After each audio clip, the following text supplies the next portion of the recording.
Broadcasting to you live from the Orion spiral arm of the Milky Way galaxy, the solar system, planet Earth, North America, the United States of America, somewhere outside of New Jersey.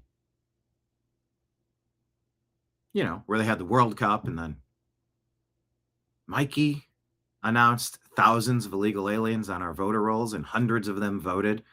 And that might just be the tip of the iceberg. My name's Brian Engelman. Today is Wednesday, July the 22nd, 2026. And this right here, the thing that we are watching, it's got a name. We call it the TNAM Daily Show here on the New American Media. Larger, the New American Media. TNAM Daily Show, larger, the TNAM Daily Show. Thank you so much for joining us. Of course, we're going to cover that story about what we're learning in New Jersey and all the rest. So buckle up, Buttercups, the TNAM Daily Show. Well, it starts now.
Guide to the Truth, thenewamericanmedia.com.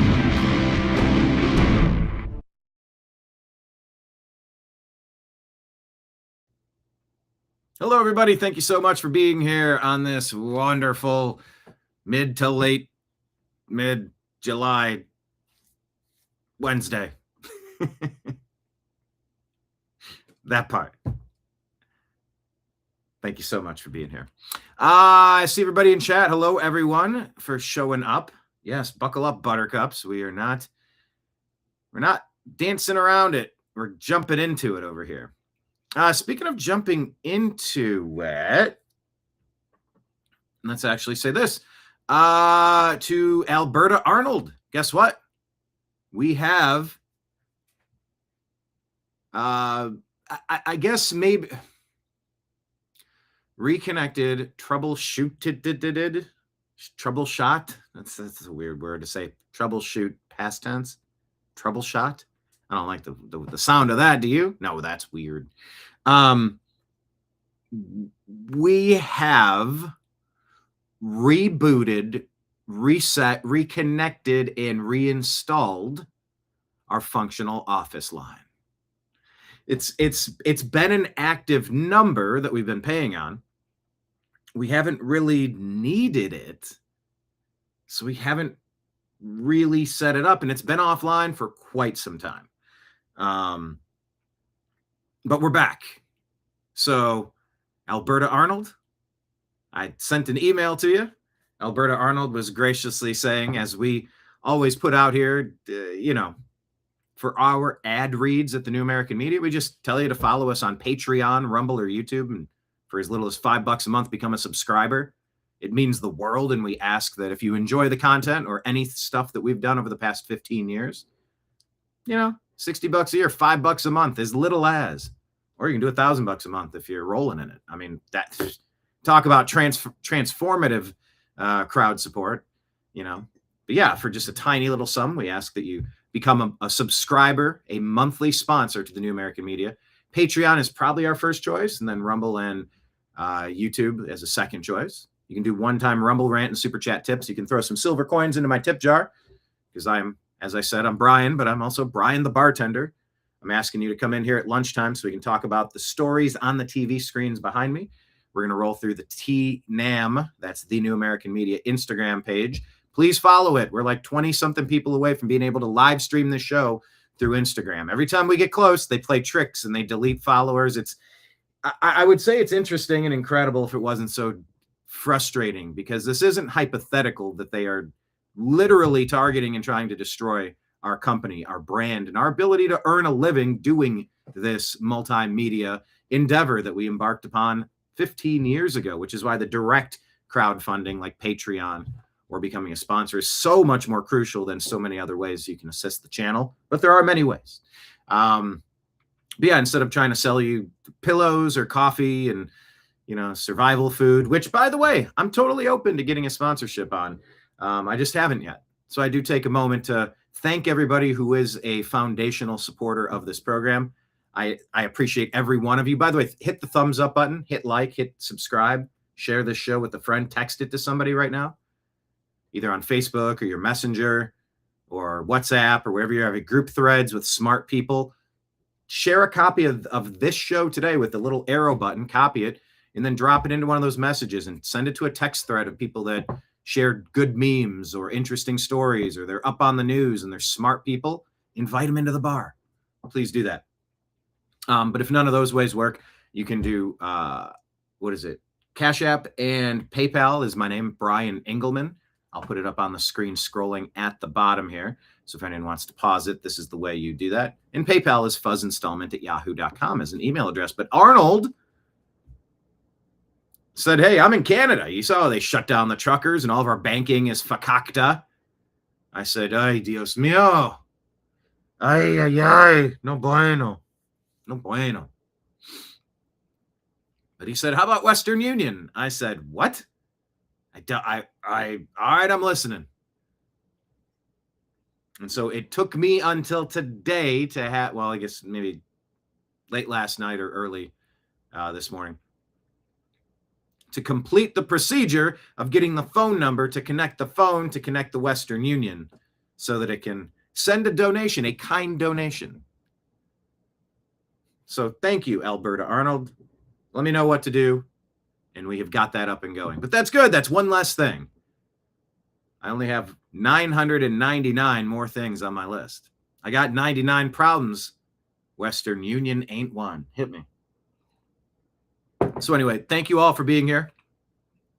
We welcome your commentary. We welcome your fact-checking. We welcome your opinions. When you drop your opinions, try as best you can, whatever point you're making, try to add a couple words so that it's a standalone sentence that makes sense if we're scrolling back on it 5-10 minutes later. Because there's a lot of comments that roll through over the years, and it's like, I get the general vibe of your post, but I don't remember what you're linking it to and how you connected the dots. Can you expand on that? So this is a conversation here at the bar at lunchtime. Order what you want. Okay, let's imagine that our Moon Saloon here has anything you could imagine. We have a special dining machine. We press a button and it delivers the food that we want. We can make damn near anything. What would your ideal lunch today be?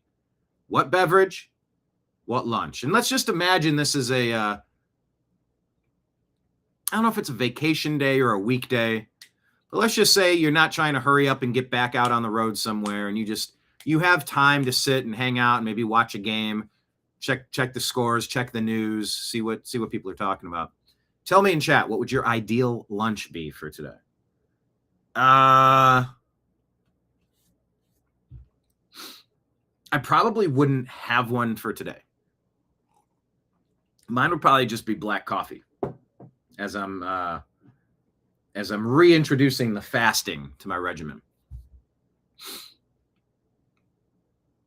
So I guess I don't have like sandwiches or salads or soups in mind at the moment, but tell me in chat. Yeah, TNAM, phone home. TNAM, phone home. Phone home. Yes, Arnold is elaborating, saying, "Yep, Brian, you're right. As you stated, you don't do PayPal, Patreon, Cash App, nothing. Third party using the internet. Personal banking can't be used over the internet, and it insulates you." Understood. But thank you, because it was your request that kind of got me to go, all right, I've tried to reconnect, and the phone hasn't been offline due to my lack of attempts. I've made, I wouldn't say half-hearted or half-assed attempts. It just wasn't super necessary. It wasn't super necessary. But I finally accomplished it, because you're like, hey, if you can call the line of the number that I give you, I can connect it for Western Union, and you can get a Western Union donation from Alberta Arnold up here in Canada. And I said, doggone it, that's the carrot I need at the end of the stick. Let's get it done. And yeah, essentially it was unplugging 3 devices in a particular order, plugging them in a particular order, and allowing a 10 to 15 minute reset, recycle software update thing. But hey, now you know. That's how the sausage is made around here. Anyone want some sausage for lunch? I actually had sausage last week. It was good.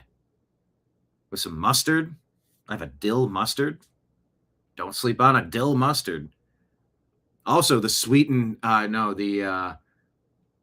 guess they're sweet and spicy pickles.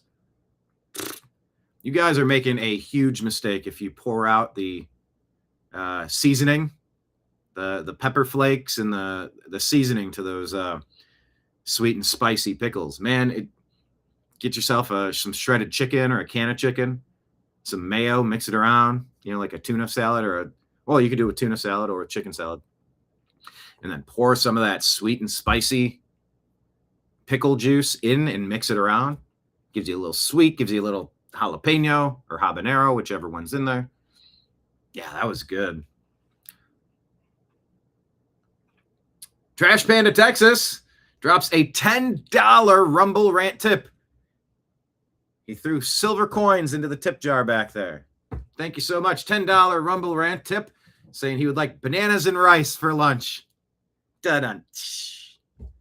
Hey, tip your waitress. Everybody try the steak. Be here all night. Too bad I never got my tip jar. I done spent it all. Oh, do you mean the Rumble wallet? That's next on the list.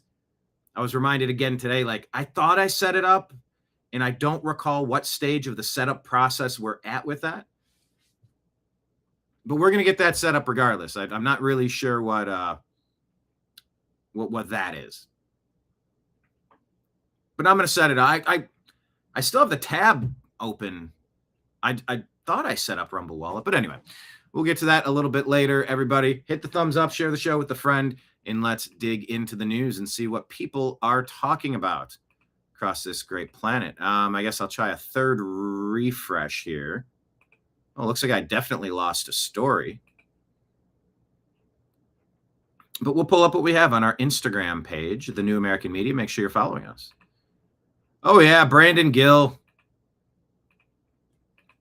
I mean, I just pray that the history books are going to properly describe the insanity of what the modern American left has devolved into.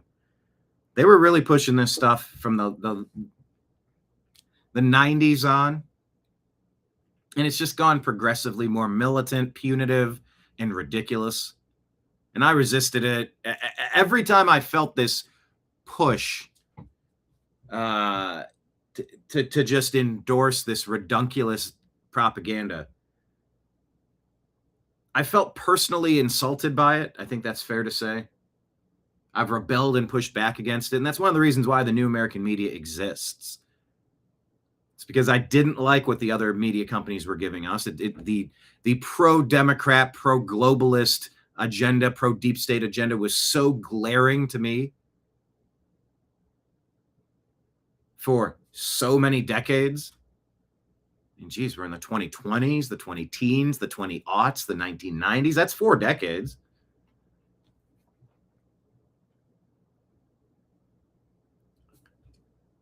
Brandon Gill, just trying to understand why the Smithsonian has gone anti-American and super woke, stupid woke, like so many things have in the past 20 years, specifically with the figurehead of Barack Hussein Obama pushing the objective into every aspect of culture, museums, government, hiring, HR offices, television shows, movies, music, sports, full spectrum dominance of woke nonsense. I think a mutual respect for humanity is a place that we can all go, hey, you know, I think that's a baseline minimum we can mostly adhere to, right? You can agree to disagree. We don't have to be just awful, vile creatures all day. And we don't have to hyperfixate on something that someone disagrees with me on and then demonize them and call for violence or to have their lives ruined other ways. But that has been the cornerstone, the main guiding principle of the Obama doctrine, to weaponize as a community agitator or organizer a complete fundamental transformation of the United States of America. So when you hear people like Whoopi Goldberg and dolts on The View talking with Vice President J.D. Vance, perhaps the 2028 president, perhaps 2028 vice president with President Marco Rubio, we don't know. I have a hard time believing Democrats are ever going to regain power again anywhere, especially if we can get a hold of accurate voting mechanisms. And we'll get to New Jersey in a moment, New Jersey being the tip of the iceberg. And whatever they admitted to, you know, the real truth is probably a whole bunch worse. And that's a tiny little state out of 49 more. But yes, even the Smithsonian and our public parks have gone woke, and we're undoing that. But Whoopi and The View and ABC, ESPN, Disney constantly pushing racist narratives that if you're trying to unwoke every aspect of society, that you must be evil, you must be a Nazi, you must be a racist, you must be a phobe, you must be a this or a that.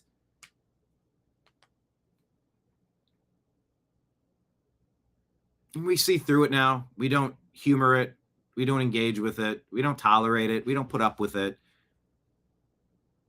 And so here's this lady, the Smithsonian director. And Brandon Gill in Congress is just trying to get some clarification on what the Smithsonian is putting out. What type of stuff are you putting out? Brandon Gill, here you go. Excuse me, sir? Is it important to be polite? Yes, sir. It's also interesting because the same mass action toolkit that your organization has been promoting references politeness as a defining characteristic of white supremacy culture. Ma'am, are you a white supremacist? No, sir. You're not. Can you help me square why your organization says that being polite is part of being a white supremacist? I'm not exactly familiar with that passage of the Mass Action Toolkit, which is not I can show you the one that we passage right developed. here. Excuse me, sir? Is it important? Mass action toolkits. So they're passing out these things that the radicals wrote, and it's saying that amongst a pile of other ridiculous and insulting slurs about white people, you know, white people exist, therefore they believe in white supremacy. Whatever that even is. If you're a white person and you feel good, you're supposed to feel shame and rage and sadness and anger. Why? Well, the sins of your forefathers. Huh? What forefathers? My father worked nights as a line cook, putting himself through school, trying to do something with his life. What upper hand did he have other than a chance to put a life together, to build something? Oh, well, you know, all the advantages he inherited.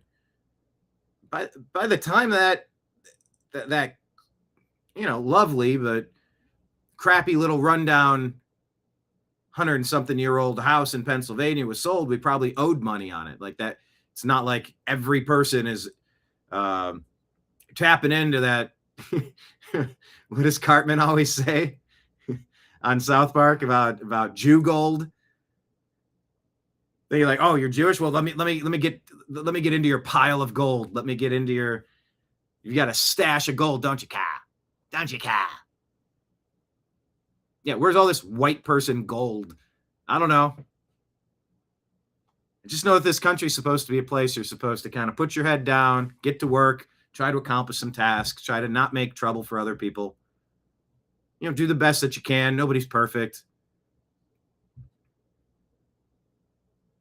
But just constantly pushing this white supremacist garbage. It's been Obama. It's been Obama. Well, no, Biden was saying it. Yeah, but Obama's people were writing those things, that great Red Scare speech. White supremacy. You can feel good about you and people you know and people who raised you and say, hey, I think out of the 100 ways I've seen random people, including white people, living, I think my way that I'm choosing is superior. Doesn't mean you're a supremacist. What does that even? I just don't even understand what it means anymore. Merely existing is a belief in supremacy. Now, when I say and speak about Islamic supremacists, we're specifically talking about people that say their way is the only way. And if you do not adhere, comply, submit to the things that I am saying, I will destroy you. That's an act of aggression. That's an act of war. That's a clear warning in their own words, a game plan, a strategy that you got to prepare for. And you have to speak up against. I really don't have much of a care in the world what version of a supreme being or an eternal soul or reincarnation or a deity or a messiah. I don't particularly care what it is you're into, unless the thing that you are into is causing violence and intimidation and threats and abuse. I'm not cool with that. I'm not okay with that. Nobody's okay with that. And a lot of people that are okay with that, they're just scared and they don't want to get in the crosshairs. They don't want to end up in the middle of an argument. They don't want to have to actually fight someone who's calling for your destruction, your elimination on this planet. And a lot of the people that have been fed this anti-white propaganda from the Barack Hussein Obama doctrine, specifically over the past 20 years or so, they've become weaponized and militarized, militant. Many people say that the Democrat Party is little more than a domestic terrorist organization masquerading as a political party. The Democrat Party is a money laundering, treasonous operation masquerading as a political party. Hashtag Marxist Mafia. The New American Media put a poll out on that on X. By the way, if do me a favor, please. If you don't have an account on X, please consider getting one. It's a very useful app. Follow us on X and vote in a couple of our polls. We need to find a way to break through the algorithm on X. We have 9,000 followers, and it's hard to get our posts seen. It's hard to get viable analytics over there. So each and every one of you, if you could take a couple minutes and just scroll through the New American Media today on X, respond to a couple of the polls that we posted today, asking if you agree or disagree, vote yes or no, and maybe engage and reshare some of the content there. Yeah, we're working on it. Dina says, what is the woke right? I heard that the other day. Yeah, the woke right is maybe it's globalist rhinos, Republican in name only, Republicans who are spouting the talking points of the woke left, the lying legacy media. I think that's a good way to describe the woke right. I was literally I listened to a show, I think it's on the Bongino network, called The Vince Show. I kind of like how in an hour he busts through this story, this story, this story, this story, this story, this story. See you later. Seems like a very, very well-produced program. I do miss Scott Adams. I love tuning into Scott Adams for 60 minutes, 75 minutes or so. getting caught up on a scatter shot of the news. But yeah, the Vince Show on Rumble, it's pretty good. I do like it. But I believe that's what the woke right is. Liberty Tango, drink pickle juice for immediate hydration and electrolytes. Yeah. You know what else I had? Smoky Mount Old. Wow, geez, what is it? Old Smoky Mountain, Gatlinburg, Tennessee pickles in their moonshine. I had one of those pickles the other day. Delicioso. A vodka pickle. I'm also in the phase where I'm looking through the freezer, I'm looking through the fridge, I'm looking through the pantry going, I need to cycle through some of this stuff. Although I'm in a fasting phase at the moment. I've been in a pseudo fasting phase doing OMAD, 1 meal a day, but really just a good 72-hour reset is what I need to kind of get back where I want to be. See, Arnold says I'll need to call on a landline, which is analog. Yes, I can do that. Just tell me, shoot an email or tell me in text or in chat here. When should we do this? At the immediate conclusion of the show? I'm in. I mean, it's just I place a phone call and then it's done. Is there anything else? But yeah, thanks for kind of giving me the kick that I needed to get that done. Like I said, it wasn't because of lack of attempts, just seeing it through. And by the way, for the people that are like, I don't want X, I don't want to use that app. X has been fairly good with me troubleshooting, let's say, a litter robot, a refurbished litter robot. Dialing in the sensitivities, figuring out what red, blue, yellow blinking lights means on the device, how to troubleshoot and correct, how to spin the magnets, how to clean the connection points, learning about the device. The instruction manual's okay. I'll tell you what, Grok was pretty doggone okay helping get that done, and it helped reconnect the office line step by step and troubleshoot. Nope, tried that. That didn't work. All right, let's try this. Artificial intelligence like Grok on X has been very helpful for me lately. It's like having an assistant. It's not always reliable, but it's a good first step, you know?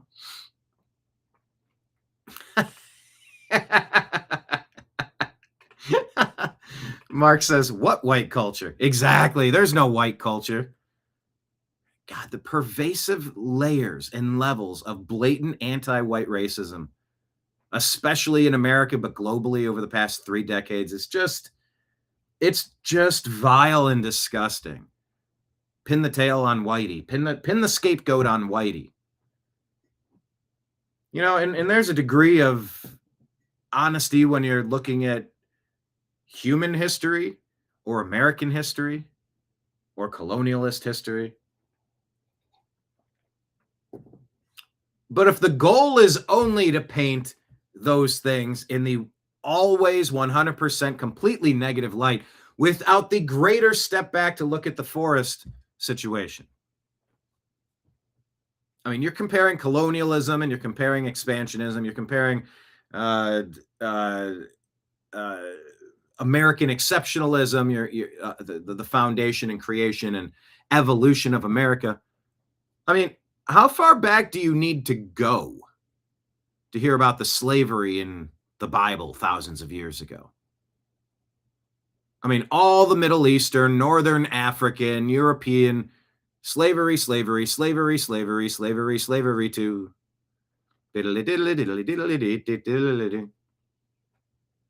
No. Other hemisphere. No. America and white culture is the worst. It's the worst. Look over there. Okay.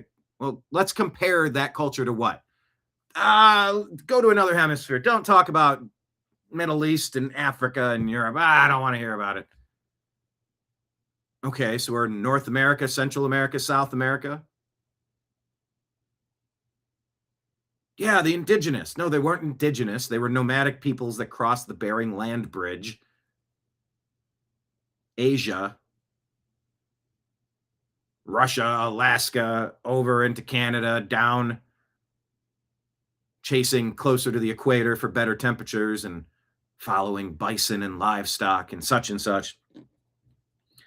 You know, you don't have to go far to figure out that there was cannibalism, ritualistic torture, human sacrifice. It was sort of the way of the world. So yeah, I would take 2026 America over some of these things that were happening in the past couple thousand years of human history to all of that. So if you think that it's a bad thing to say that you believe our current society is supreme, that it's a supremacist ideology that's bad and evil, and people need to get violent to eliminate these people that believe that our country's great, yeah, y'all got a problem. And the problem has been the education, the indoctrination, the politicians, the globalists, the Democrats, and the rhinos, all colluding together to spoon feed you poison. I understand that some of that's tough because it's like you didn't ask to get indoctrinated by a purple-haired weirdo with a septum piercing who hates herself, hates her father, hates this country, hates the concept of an eternal soul. In some levels, it's not your fault for turning on the news expecting to get the who, what, where, when, why, but you don't. But in the age of information, ignorance is a choice. It's one of my favorite quotes. One of my favorite quotes of all time. I don't really know who to attribute it to. But in the age of information, ignorance is a choice. And I'm educating you, telling you today, Professor Brian, wasn't that John, wasn't that early? Like class was in session, Professor Brian, or the teacher's in, or you made some memes or something, right? About, wasn't I wearing like the leather patches on the elbows or something up in front of the class?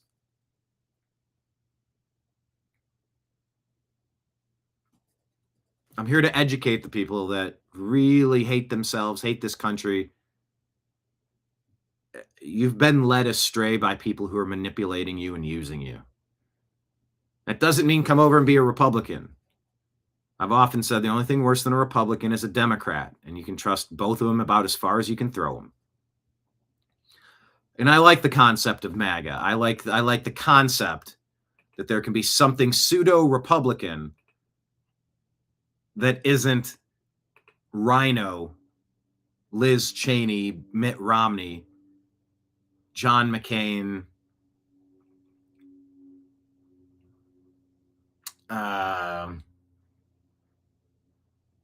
Republicanism. And of course, current MAGA, some people like where things are at. Some people directionally think, you're not getting all the things right, but you're getting a good measure of things done. And this is way better than Republicans because there was a coup in that party for Trump to seize that party. That was a battle. And it's still raging, by the way. Just like you're seeing with the Democrats, with the Democrat Socialists of America. They're fighting for the soul of their party. If you can believe that the Democrat Party has a soul, I do not believe it does have anything resembling a logical, reasonable, pragmatic, successful, track record proven soul. I think it's a party that's been hiding behind fake Democrats for a while the radicals are getting radical stuff done behind the scenes. But I think with the advent of Trump, the Scooby-Doo masks have come off and people are seeing things now differently. And thank God they are, because, the communist scare of the 1950s, like, that stuff was real. Speaking of real, that's where MAGA has split or splintered a little bit because of Israel, thinking that there's too much influence from that nation over there, you guessed it, in the Middle East. At the center of the whole Jerusalem, Jesus Christ, Muhammad, Abraham, cradle of civilization, Mesopotamia, such and such area. And so what is the soul of MAGA now? MAGA has splintered. Obama had a kind of an easy task in 2007, 2008. Keep it vague, stupid. Don't get buckled down. Don't get bogged down in Specificity. We're 5 days away from fundamentally transforming this United States of America. If you look over here, it says hope, because I represent hope. And if you look over here, it says change. Look, we need a change for the better. And if you have hope, look, I'm going to deliver fundamental transformative change. Keep it vague. And everybody can just dump whatever they think you mean by that into their vote.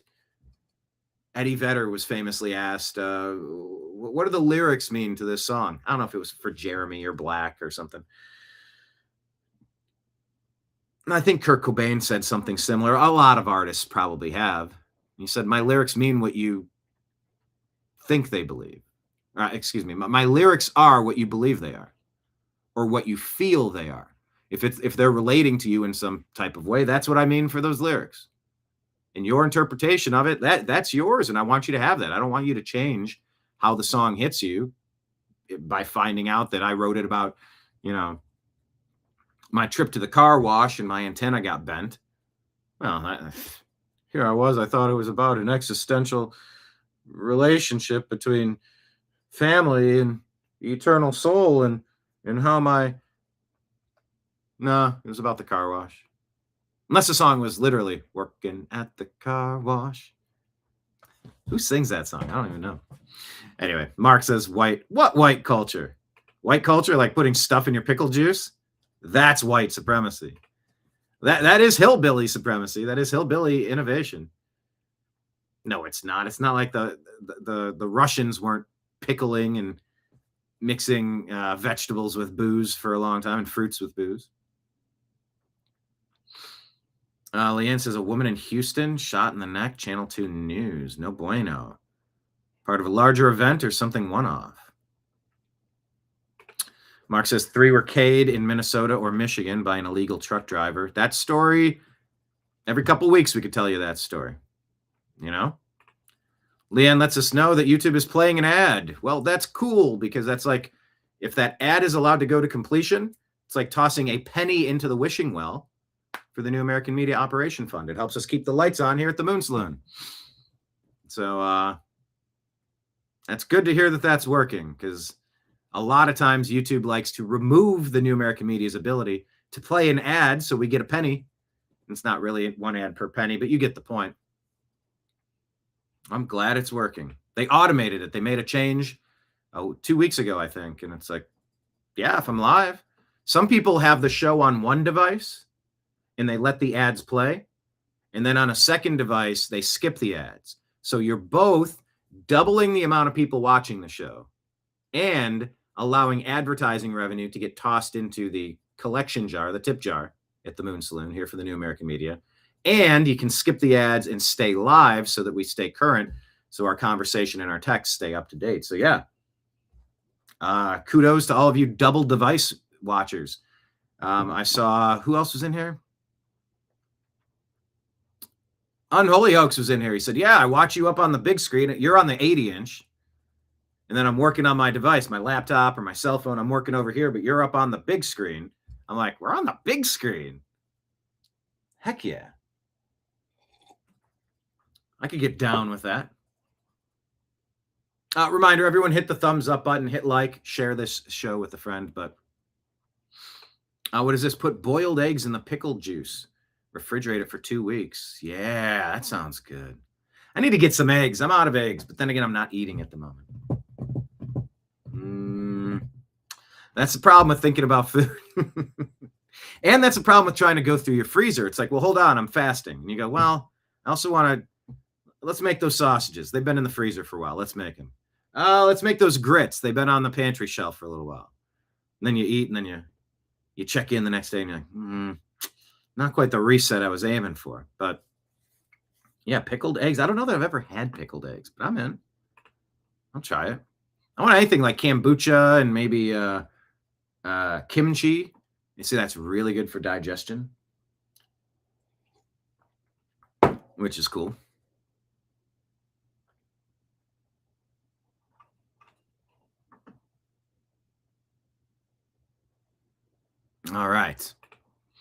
Let's keep scrolling through Excuse them. me, sir? Were asked.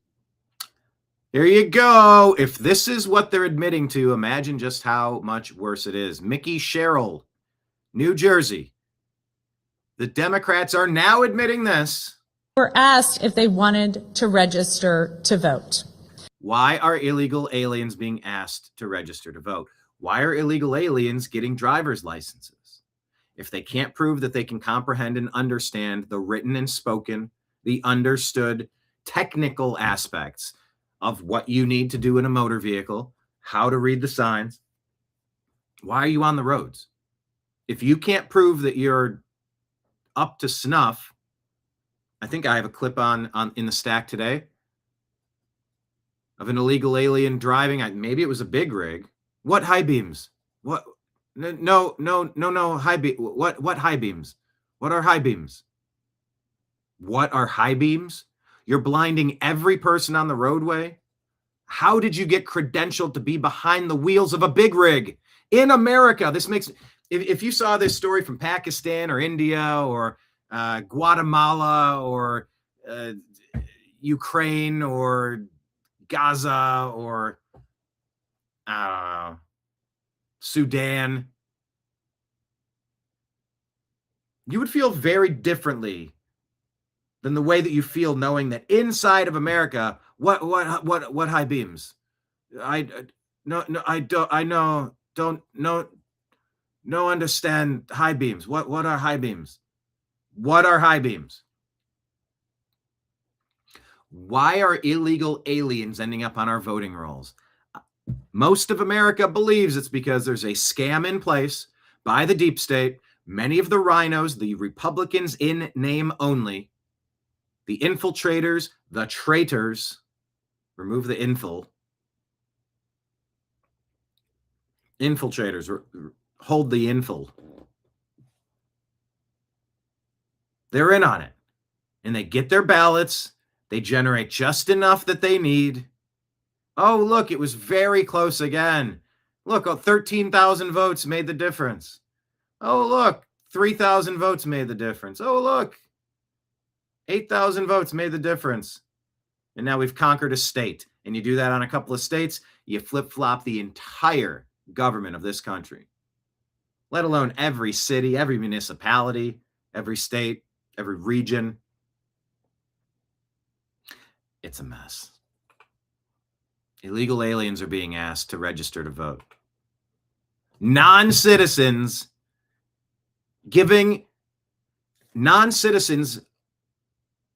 are provided with the opportunity to commit a civil rights violating abuse.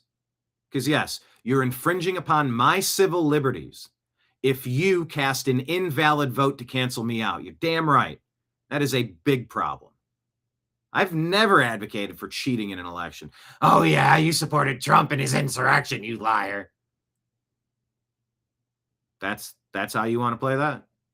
You think calling out fairly obvious election fraud, a coup, a treason to remove a sitting president, you want to say that means that I was supporting insurrection and treason? No. And by the way, if you saw Arizona, I think 7 of 7 Trump-endorsed candidates won, trying to reclaim that state back from the deep state, along with Michigan, along with Minnesota, hell, along with New York and California while we're at it. Maybe Illinois, North Carolina. Like how many Pennsylvania, fraud states, swing states, conquered states can be reclaimed? Well, very few if you don't pass the Save America Act. And how about a clean Save America Act that doesn't have NDAA attachments to it? And how about a clean NDAA that doesn't have Israel entanglement attached to it? Go ahead, put that issue as a standalone thing, and let's hear the robust conversation. The pros and the cons. Because whether you have an ally or not, whether you get married or not, doesn't it make sense to have a prenuptial agreement in place? Just say, hey, if there comes a day where you don't respect me or I don't respect you or the feeling is mutual regardless, here's the exit strategy. We're going to predefine this before we try this thing. So there's no shenanigans, there's no maliciousness, no malevolence. You know what I mean?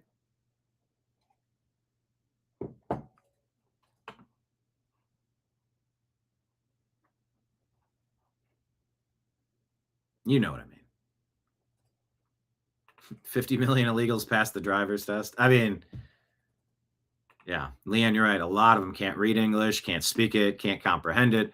Because you can comprehend things, you can read things, or you can see things, you can translate things, but comprehending exactly how that all connects to why and how and importance, comprehension is very different from just understanding or deciphering. And then being able to articulate yourself in the language of the land, that is crucial.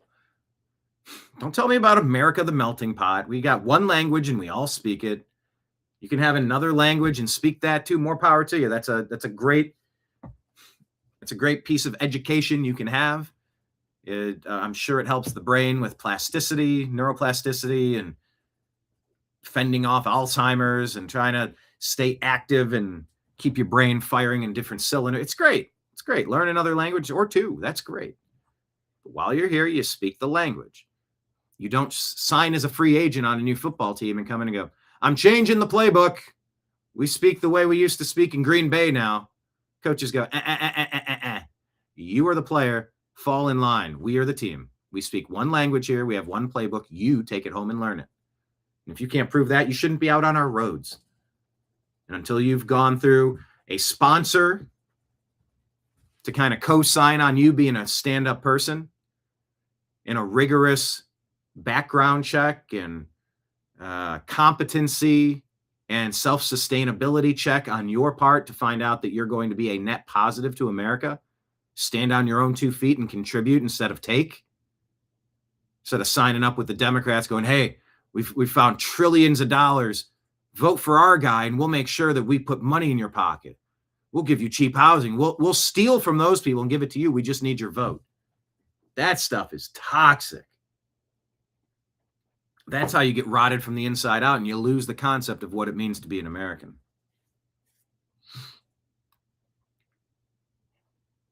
Anyway, Nikki Sherrill, North Carolina, she continues. In the case of this error, she calls it an error. I'm not convinced it's an error. Wuhan lab leak. You've heard that lab leak. Was there a lab leak? By the way, Fauci's supposed to get up in front of Congress with Rand Paul really soon. And it's just time he goes to jail. I'm so sick of it.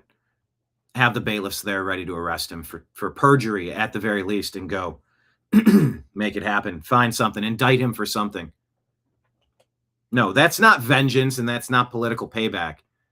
That's justice for what Fauci did to lie and peddle and punish doctors that could have had a chance, a legitimate chance of saving my brother's life instead of forcing on everybody a one-way fits all treatment to the disease that your funding created and released.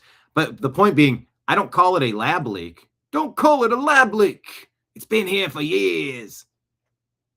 Don't call it a lab leak. Call it a potentially intentional lab release. China stole 2/3 of Americans' voter database information to do God knows what with it. All the stories and reports and confirmed cases. Trying to create identification cards to fraudulently create ballots that can be used to overthrow American elections. That report came out, whether the lying legacy media wanted you to hear it or not. It's out there, and it's been out there for years. So when she says there was a mistake or an error, don't believe that it was a mistake or an error. I'm going to start with the original operating protocol. My starting point is going to be that this was absolutely intentional. No, I'm not calling it an error. You need to prove that it was an error, because what software developer would ever allow a situation where someone who is not an American citizen can obtain and submit a vote into a United States election knowing damn well they are not eligible to do so. That's intentional unless proven otherwise. But let her continue. Some individuals indicated that they weren't citizens Then why are they there? and weren't eligible to vote. Why are non-citizens trying to get driver's license? Why are we doing this? Or is there some sort of in-between a green card? You'd like to visit, you'd like to work, you'd like to stay with family, you'd like to say, hey, run a full background check on me. I'm a good person. I'm not going to get, I promise, and I will submit my information to maybe get some sort of temporary extended stay visitor number, not a social security number. And I am prohibited from receiving any free benefits, welfare, housing assistance, et cetera, et cetera. If there's a system like that, and these people can prove a comprehension of English, along with a skills test to prove they can actually drive, okay. But I don't think that's what we're doing. But why would an illegal be at the DMV who's not eligible to vote in the first place? And if they show up to the DMV and they're an illegal alien, why aren't they being arrested and removed from the country? Why is it being tolerated and allowed? None of it really makes sense. But then these non-eligible to vote people are ending up. But the software registered them anyway. The software registered them anyway. Oh, well, let's just run a full diagnostic on your software. Oh, I'm sorry, government official. That's proprietary. No, that's as proprietary as the H2O releases from our data centers. We can't tell you the chemicals that are in that water. And by the way, your systems that you have aren't really designed to test to determine the chemicals that are in that water. We're just going to release that stuff now. And a lot of the illegal aliens who've been released into the country have been just as toxic, if not more so, lethal and deadly to American citizens. So don't tell me this is a ghost issue, a phantom issue, a lie from the Trump campaign. No, voter fraud is alive and well, sadly. And as Unholy Hoax says, damn those lying Dems. Leanne saying, yeah, people get paid to vote. Yeah, they get bribed. They get bought off. James O'Keefe showed us over and over and over again. Hey, I'll give you $5 and a couple cigarettes. Can you fill out this form? Yeah, make it say Mickey Mouse. Draw an X. You don't need a signature. Write a fake name. Put a fake, use this address if you want. Use this outhouse as an address. I don't care. Can you just sign this thing and then I can go deliver it and then I'll get paid like, I don't know, $20 per signature and I'll give you 5 of that? Like, okay, I'll do that, guy. Yeah, I know. You can't do that. And all of the NGO, non-governmental organizations, primarily funded by government appropriations, or no, we're a non-profit. We don't make profit. Yeah, so the non-profits and the non-governmental organizations funded through USAID and others, money laundering, everybody takes 10% off the top and passes it down. Playing the telephone game with your money. Start $100 off. Everybody takes 10%. By the time you get to the 11th person, you're gone. Or is it 10th person or 11th? Whatever that works. Getting paid to vote. Yeah.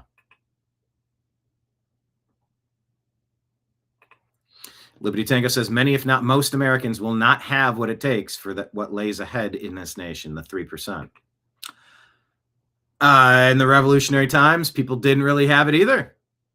And it took things like the Boston Massacre to kind of rally the troops and say, hey, I guess what's happening in Boston does matter to me.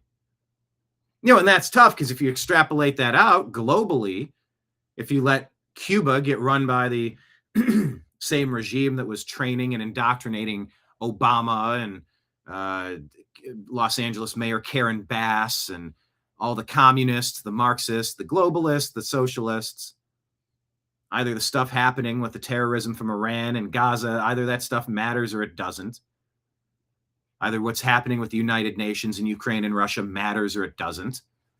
And I know a lot of us are very nationalistic. America first, trying to prioritize us and our needs, putting on our own oxygen mask before we attempt to help the person next to us on the plane. But the things happening globally do affect us. But you don't want to prioritize others over self. That's a mental illness. And it's not so much a mental illness. It's NGOs, nonprofits, and government waste, fraud, and abuse to money launder $37 trillion plus dollars. We shouldn't be spending money we don't have. We should be able to work a basic job, provide a basic standard of living, healthcare, insurance, vehicle, food, utilities, property taxes. It should be modest what's needed to just live a solid, decent experience. Now, if you want to become a overachiever, a superachiever, have at it. Level up, take a basic house and do 2 years of renovation. Double the size of your square footage, add a floor to the top, buy the property off the neighbor. There's an empty lot, buy that and turn that into a barn or a shed or a workshop and expand your business. Have at it. But just the baseline for success in America shouldn't feel like an impossible task. But Gen Z, Gen Alpha, they're feeling like the boomers looted the country and we're left having to pay the credit card tab. You know, we played you that dine and dash in that restaurant. What was that, North Carolina maybe? Like 15, 20 people come in and they all peel off, they all walk away, and one lady pretends to take the bill and she leaves and doesn't pay it. A lot of America feels that way. And you know why? Because when you digitize, when you quantitize trillions of dollars out of thin air, the dollars that we have become worth less than they were the day before until they're worthless. And the Federal Reserve has been directly responsible for moving about 99% of our dollars purchase power. 96%, 98%, 90%, whatever analytics you want to use. We've been robbed. A husband and wife and 2.5 kids and a picket fence and a dog and a car and a garage and just a nice little suburban. One dude working a normal job used to be able to cover the expenses for that. And the screws have been tightened on us. They want more from us and more from us and more from us and more from us. And as they take, they're reallocating, redistributing our reluctantly hard fought and paid for taxes, or shakedowns rather, to give to an invading army of millions of military-aged men so that they can get benefits after they snuck in here, after they were snuck in here, after somebody propped the back door to our nightclub and brought in busloads of people, many of which who are fine people, and many of which who are abusing this place, vandalizing this place, disrespecting this place, fighting people in this place, hurting people in this place, taking the lives of people in this place, stealing from this place, reaching into the cash register, stealing inventory from the stock room. Yeah, it's a flashing red light scenario. All the lights on, everybody out. We're bringing everyone back through. We're doing this from the top. That's where we're at. That's the state of our nation. But hey, New Jersey's admitting 6,600 non-citizens registered to vote. The error in the software was corrected. It wasn't an error. You have not earned the right to call it an error in the software. Once again, proprietary software that we can't double, triple, and quadruple check, that we can't keep running logs on, that we can't confirm that you're not connecting to the internet, when I believe all these devices can. Packets of information, and we went through this in 2020. We don't trust software, especially software we can't edit. Software we can't audit. Software that you can edit is not something we trust. So she's taken a lot of liberties in the phrasing she's using, that this is an error. I don't believe that this is an error. A year later, in June of 2024. That is more than 2 years ago. I learned of this last Wednesday. So for years and years, illegal aliens are on the voter rolls, disenfranchising American citizens. pass the Save America Act, contact the lone holdouts, and provide a polite but stern message that we're demanding the Save America Act to get passed so that we can secure this round of elections and then clean everything up after the midterms. But if we get shut out of the midterms because they're running stunts, and by the way, everybody listen to me. I've got a sinking suspicion, a hunch. You hear about low voter turnout. I think what happened for the people that were playing tricks and defrauding our election system, I think they know that we're onto them, registering fake people at fake addresses. James O'Keefe, Nick Shirley, hell, the New American Media, nonstop covering this issue. You got people on the ground, on the streets, and you got people that are amplifying that message as loud as we can. Paul Revere's 1 if by land, 2 if by sea, 3 if by voter fraud. I think they know, they being the bad actors, I think they know that we're onto them. I don't think they're going to try to add lots of mules, 10,000 mules or 20,000. What was that movie called? Dinesh D'Souza. He's on the intro to our show. 10,000 mules, maybe 10,000, 2,000, 20,000, 10,000 mules, maybe. Just gathering or creating stacks of votes and then dropping hundreds off at a time. Ballot harvesting. I don't think they are going to be able to get away with that stuff again. So what I think they're going to do, 20,000 mules? Thank you, John. You hear Mamdani and some of these people are getting elected. Oh, only 9% of the electorate came out to vote. Only 13% came out to vote. I go, I don't know about that. Just like Joe Biden got like this massive swell of 81 million votes, and then it dropped right back to roughly the normal amount of votes in 2024. Really? You expect us to believe that was legitimate? Nice try. I think what they're going to do is find the way to identify, either through voting history to figure out who you are, ripping up votes, burning votes, shredding votes, dumping them in the lake, having a bonfire, compacting them into a big square and dropping them into the land, into a landfill. I think what they're going to try to do is create low voter turnout and destroy a whole bunch of Republican or anti-deep state votes. So I love that we're so focused on finding the fake votes. I love that we're so focused on finding the bad actors. That's great. That's great. That's great. But pause. You're focused 100% on the front door with your bouncer. You've left our back door open in the alley, and someone walked in first, propped it open, put a little cigarette butt in a little lever, and people are buses are coming, opening it up, closing it back up behind them. You got to watch both the entrance and the exit. So it's not just about creating fake votes with ineligible people and non-existent people, non-eligible people. It's also about destroying legitimate votes and going, oh, it was low turnout. That's how the Marxists won. That's how the Islamic supremacists won. That's how the deep state won. That's how the Democrats, it's how the Democrats won. We're a 51-49 country. We're very divided. No, we're not. It's like 3-1. No, we're not. We are not a 50-50 country. Stop. And trust me, you get some honesty out of the people that have been invited into this country or snuck into this country. I bet you a lot of them are just trying to get a chance to get a fair shake at a better life. I bet it was a shithole where many of these people were coming from. But just because it's raining outside and because the other nightclubs in the area suck, it doesn't mean you get to sneak into ours. Now, it doesn't mean that I get to execute you for doing that, but it does mean you got to go.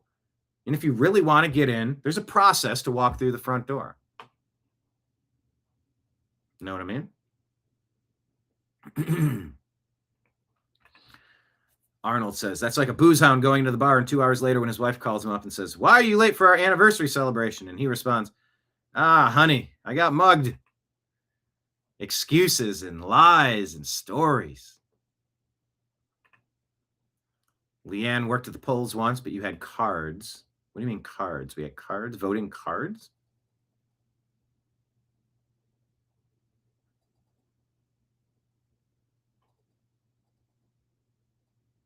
Yeah. New Jersey's a mess, and so is America. And I immediately ordered my chief counsel to launch a comprehensive investigation. If they're admitting to this, just imagine how bad it really is. Because they're probably trying to get out in front of this. Currently, the Division of Elections is working to ensure anyone who is illegally registered is removed or asked if they wanted to register. All right. We don't believe IEVE. This was a software error. This was intentional, and you just got caught. You need to prove that hypothesis wrong, because you do not have the benefit of the doubt here. Kind of wordy. I could have tightened that up a little bit. Anyway, let's continue.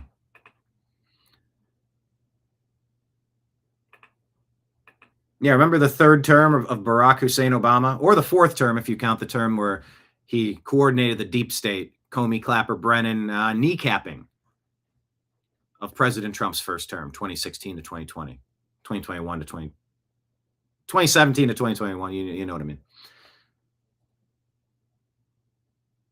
The third or fourth term of Barack Obama. This is the stuff we were getting from Biden. Nothing special about being American. There's nothing special about being an American, and you can't define what being an American is. None of you can define for me what an American is. And isn't that a different version of Joe Biden? His face looks so different from that last version that we saw. Plastic surgery, masks, body doubles, don't know. But that guy looks different than the last version. You could say, well, that was 10 years ago. People age. Yeah, maybe. But he looks very different here. America, you. They're playing music behind it. I want to play you this. Travel to the World Cup in America. People came across from all over the world. In the world, I mean it.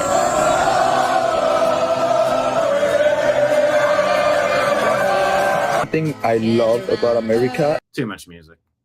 They love the patriotism. I mean, look, the United States crushed the World Cup. They owe the USA an apology. Welcoming World Cup fans to Texas. That is all. We crushed it. Oh, yeah, this. I love the bagpipes, and I love the street drummers. Don't take away from your visit here in the United An officer trying the bagpipes. They love ranch dressing, going to Walmart for the first time. American barbecue. Waffle House would heal Europe. They found the Boston cop slide playing the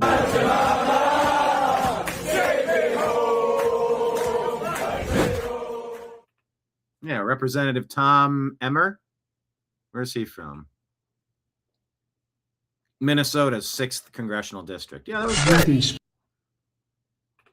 It feels so different to feel good about your country, you know?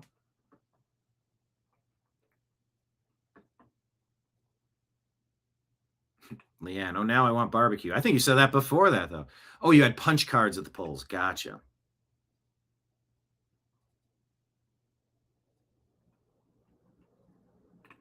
Liberty Tango says the pandemic proved that they can do anything and they won't be harmed. Yeah, look, I am as frustrated as anybody that we haven't seen indictments. I jumped on a special episode with Mike Barra. Yeah, we're going to have to kind of set up when we're going to do strictly football season. What are we on now? Season 2, season 3, season 4? Strictly Football on the New American Media with Mike Barra, Jim Mitchell, myself. And I don't know if we're going to have a fourth again this year. Izzy joined us for last season, but now he's in the military. And I believe in his current position, live streaming is something he's been told that that's not an allowance that he can have. I don't think anybody can be doing live streaming. Just I don't know. So we'll see. But I joined on one of Mike's shows for Toxically Masculine Tuesday when President Trump gave his speech on Thursday. And I was just frustrated. I'm like, great, here's another report that I most of the stuff that they were talking about, I'm like, yeah, I know. This stuff's been going on forever. Where's the punishment? Where are the arrests, the indictments? We know it. We know that there's problems.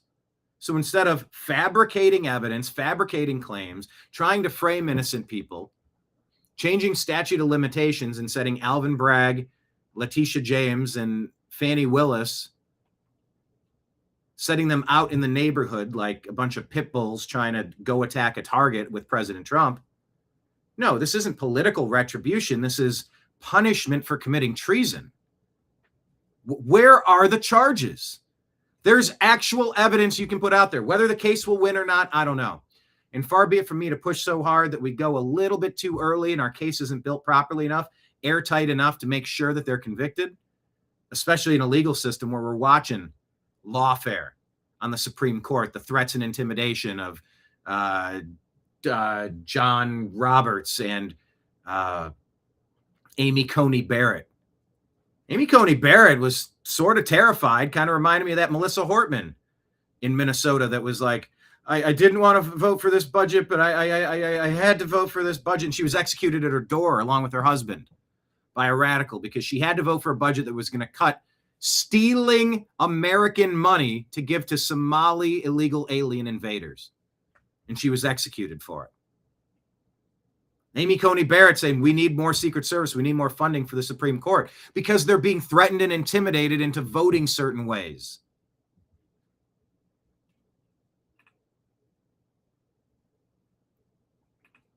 Yeah, Liberty Tango. The pandemic proved that they can do anything and not be harmed, which is why it is so crucial for Rand Paul and the powers that be to go get Fauci and put him in jail. My name is Inigo Montoya, and that dude took my brother from me, and my mother, for that matter.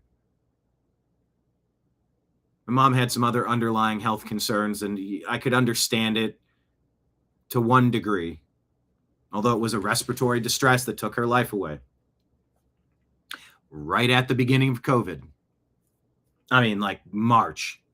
Was it March? I forget what month it was. Yeah, right at the beginning of COVID, and then took my brother at the end of COVID. So, yeah, I am praying that we get the people.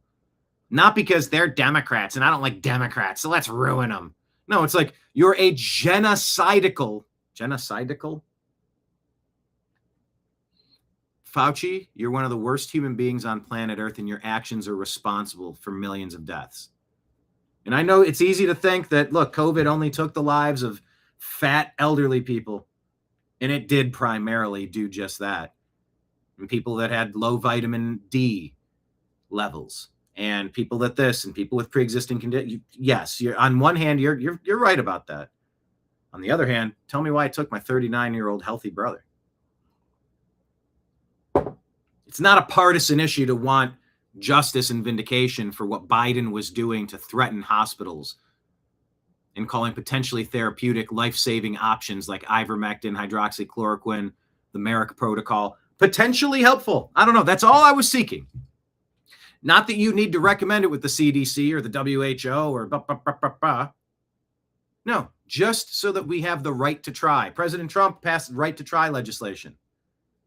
So if there's options to help you medically, and maybe they're not authorized, maybe they're not fully developed, maybe they're not fully understood, you have the right to try. It's your life.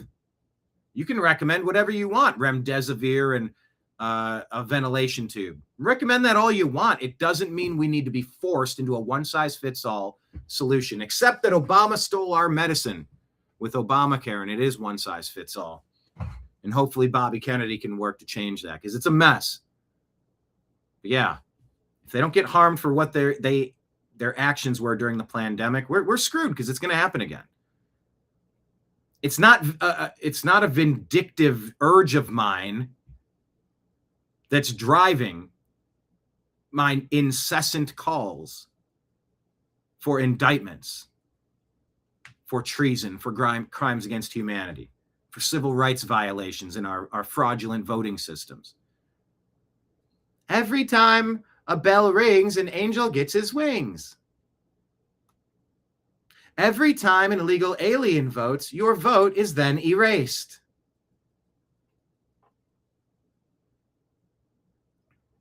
And you're right, Take Me Home, what a cool song. I love it. I fell in love with that song because of it.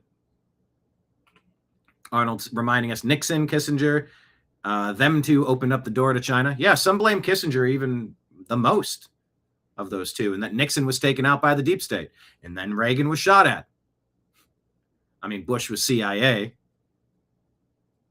Clinton was controlled by Epstein. I mean, look at how many times he went to the island. Look at the blue dress painting. Obama, I mean, need I say more? I mean, that's the Weather Underground. That's Cuba. That's Jeremiah Wright. That's William Ayres. It's the communist, Marxist, revolutionary army of dopes. But then, yeah, Trump is something different, and Trump's been blasted by both sides. What is going on with Murkowski? Somebody needs to convince Murkowski. And if she's going to say, all you need to say, Republicans, figure it out. Murkowski's saying, well, we're concerned we won't be able to get to our remote voters in time, and blah, blah. Just get mobile voting. Just say, we've earmarked $1 million, $10 million, $10 million, and a $1 million donation to the charity of your choice. $10 million, a donation to the charity of your choice, and $1 million donation to the City Hall complex or the teachers unions funds for the state of Alaska. Or each district is going to get a stipend of some. Yes, we're going to make it worth your while, and we're going to hire people to go on snowshoe and ATVs in the snow, or snowmobiles or whatever's needed, to register anybody you think is vulnerable or at risk of not being able to vote in this election and being disenfranchised. We unleash the army. It's funded in this bill. Murkowski, vote for it now. Then she'll go, yeah, your main complaint has been handled. Why has nobody done that? Thomas Massey, for being the idealist that you are, very appreciated in the libertarian circles. However, what I would have suggested, and I've often suggested on this program, why didn't you say, I can't vote for this awful budget? It's huge. I understand that my party is asking for my vote, and I hate this budget. If you guys need my vote, apply the Massey rule. You want me to hold my nose and vote for something that I can't stand? Well, then I need to get something for it in this transaction. 10% off of the budget, 10% off this subdivision of the budget, 10% off across the board, 10% off. So then I can at least say, I hate this budget. I hate everything about the process. I was able to knock it down 10%. My concession. Oh, you're just voting with them then. Man, voting is compromise. It can't just be black and white every time. It doesn't mean you sell your moral compass, but you could at least go back to your constituents and say, I created the Massey rule where I can publicly say, I'm putting my stamp of the Massey rule on this, saying, I flippin' hate everything about this. And doggone it, let me come into this room and say, take 10% off. And let me at least say that I was able to reduce this monstrosity by 10% with my cooperation. I hate everything about it. And by the way, propose your alternate budget that can actually address, military budgeting and how you want it. Propose an alternate budget. I don't know.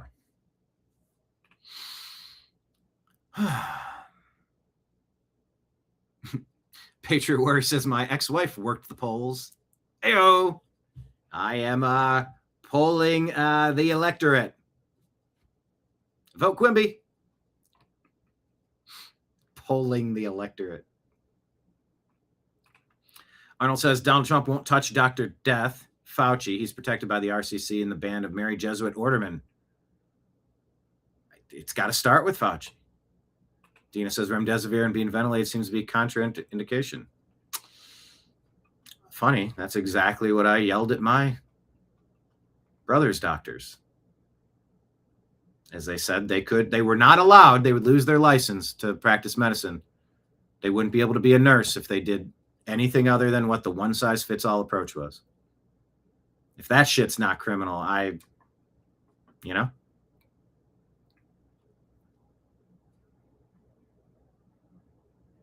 Liberty Tango feels the 10-year burnout concerning corruption within. I got you.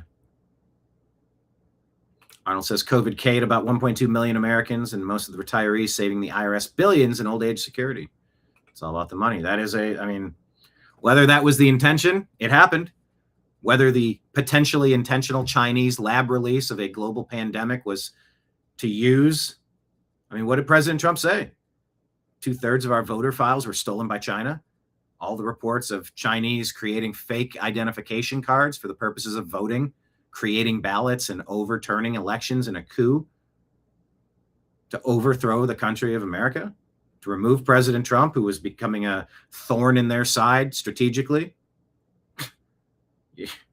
You've got some splaining to do.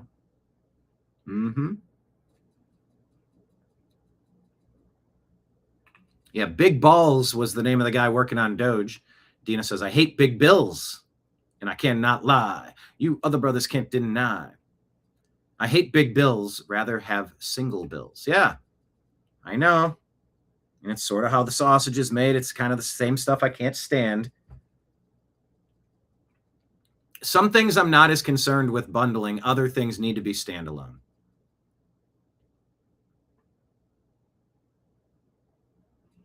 Anyway, let's get past Biden and keep rolling. There's nothing special about being American. Democrats, there's nothing special about being an American.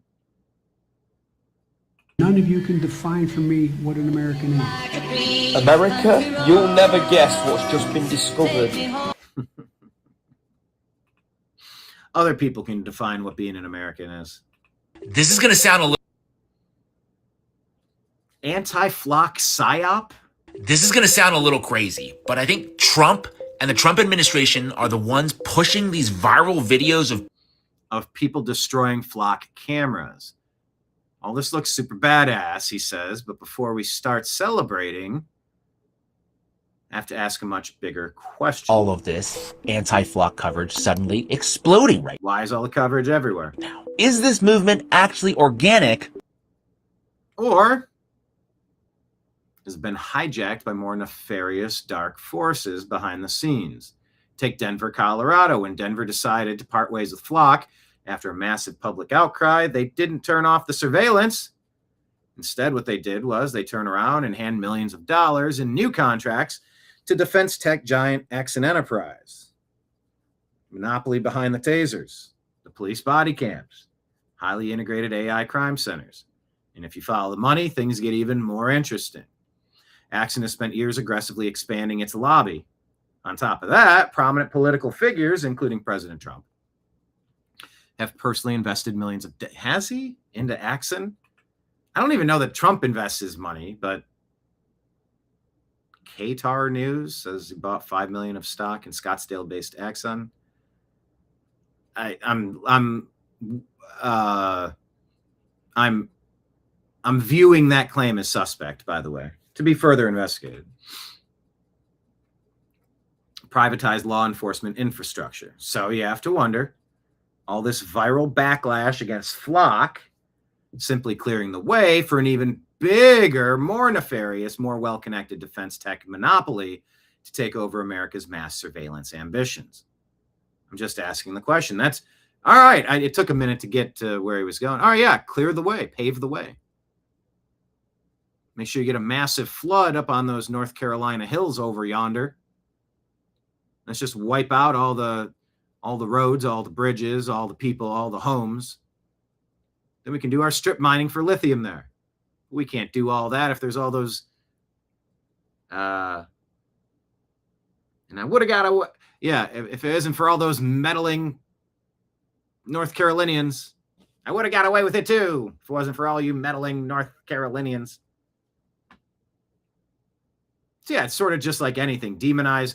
That one farm was blamed for all the diarrhea lettuce. Turns out they were wrong. Well, did you essentially destroy their company now? How many distributors, how many suppliers, how many supermarket chains decided to drop their product altogether? What did you do to that farm? Anybody trying to purchase that farm? Throw in a data center, but you got a holdout farmer that doesn't think he's being compensated, or it doesn't matter how much you can compensate him. He's not going to sell that land for anything. It's his family's birthright, and he's going to pass it on to the next generation, and they're going to farm just like the generation before him. Who knows? So actually, I really like that question, to think, just step back and pause. Is all the anti-flock stuff to pave the way for Axon or something similar? Oh, you got to get rid of BlackRock. But don't bother Stone Street. That's a very good question, actually.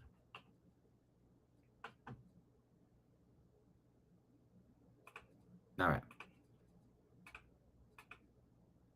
Clueless socialist alert.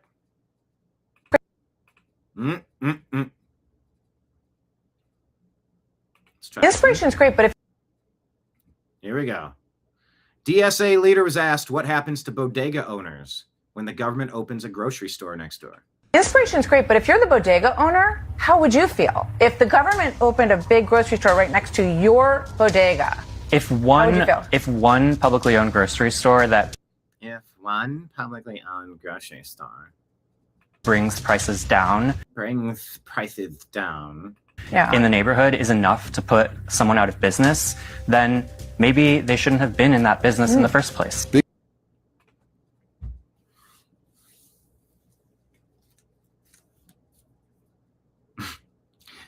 If a government monopoly and unfair trade practices show up in the neighborhood and put you out of business, maybe you shouldn't have been in business in the first place. My pencil mustache. So stylish.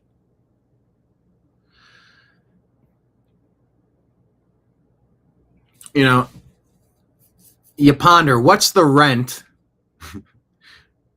from a city or state-owned, call it city-owned, grocery store in the neighborhood? Don't they just buy the building and then there's no monthly overhead? Or they lease a building and that goes to a different fund? And if you don't have to recoup the funds to pay for the rent on the building or pay for the property taxes on the building that you bought and built out on your own dime, if those concerns are not monetary concerns of yours, you can undercut the competition and run them out of business. And now the only option is Obamacare. Oh, wait, did I just connect the dots between single payer health insurance and privatized competitive medicine and food delivery services? Yeah, I did, because it's the same shit.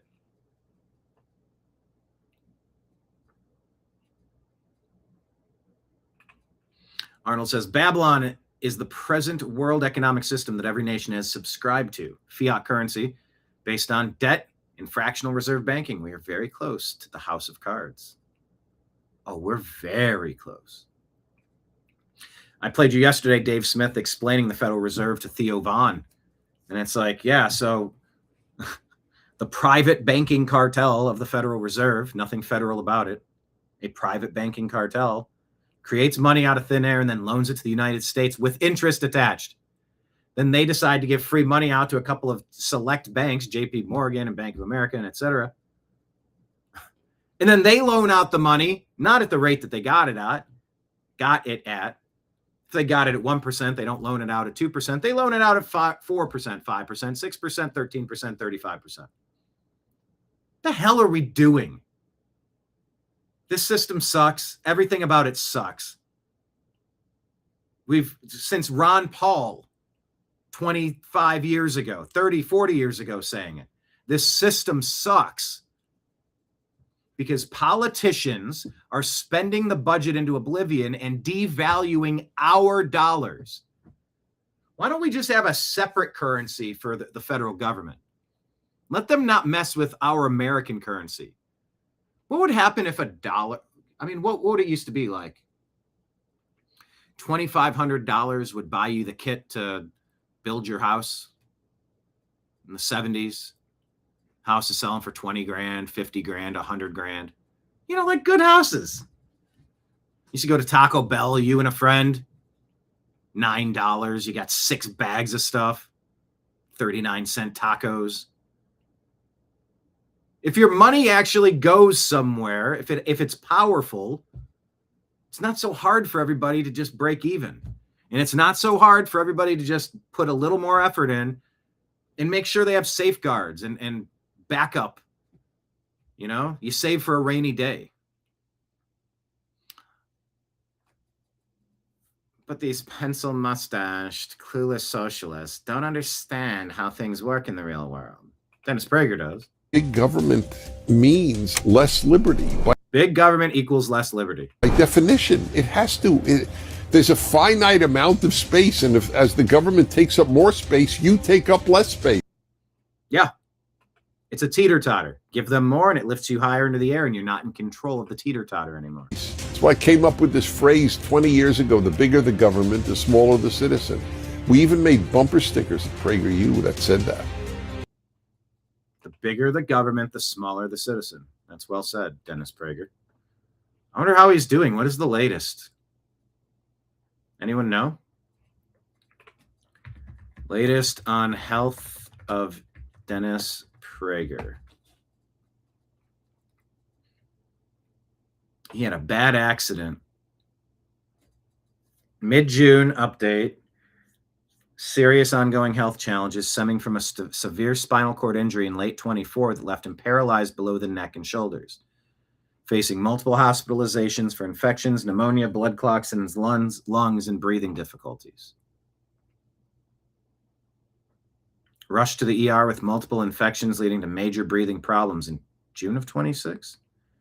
Doctors gave grim warnings, prepare to say goodbye, but he beat the odds again and turned a corner. Good spirits, smiling, watching sports, the World Cup, and making progress. Speech is still limited, precaution, ventilator related, but he left a personal voicemail thanking supporters for prayers. Family describes it as miraculous, noting he's on the road to recovery. Okay, haven't got an update on that for a while. Yeah, continued prayers for Dennis Prager. He's a sharp dude. He's a smart guy. You could disagree with him. He's smart. He's a voice you want to listen to talk. Like he clarifies.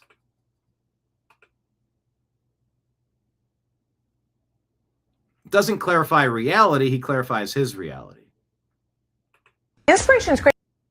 And I think humans are in desperate need of more clear thinkers, clear speakers these days. Trump administration wins a huge court battle over mail-in ballot rule that requires states submit voter lists and ballot barcodes before Postal Service will deliver federal ballots, according to the Gateway Pundit. Good. We need many more rulings in favor of common sense. Senator Jim Banks.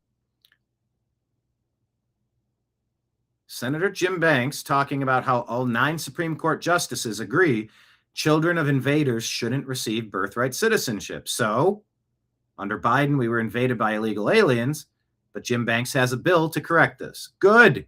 Fix the things that need fixed. I don't want to hear about Republicans fighting Democrats. I just want to put out the forest fires, identify where the problems are, and just fix things. Go around fixing things. Be a good general contractor. Be a good maintenance team. If you see a light bulb out, get the ladder out, go up and fix it. Don't make me tell you. If I have to tell you, you're already on my wrong side.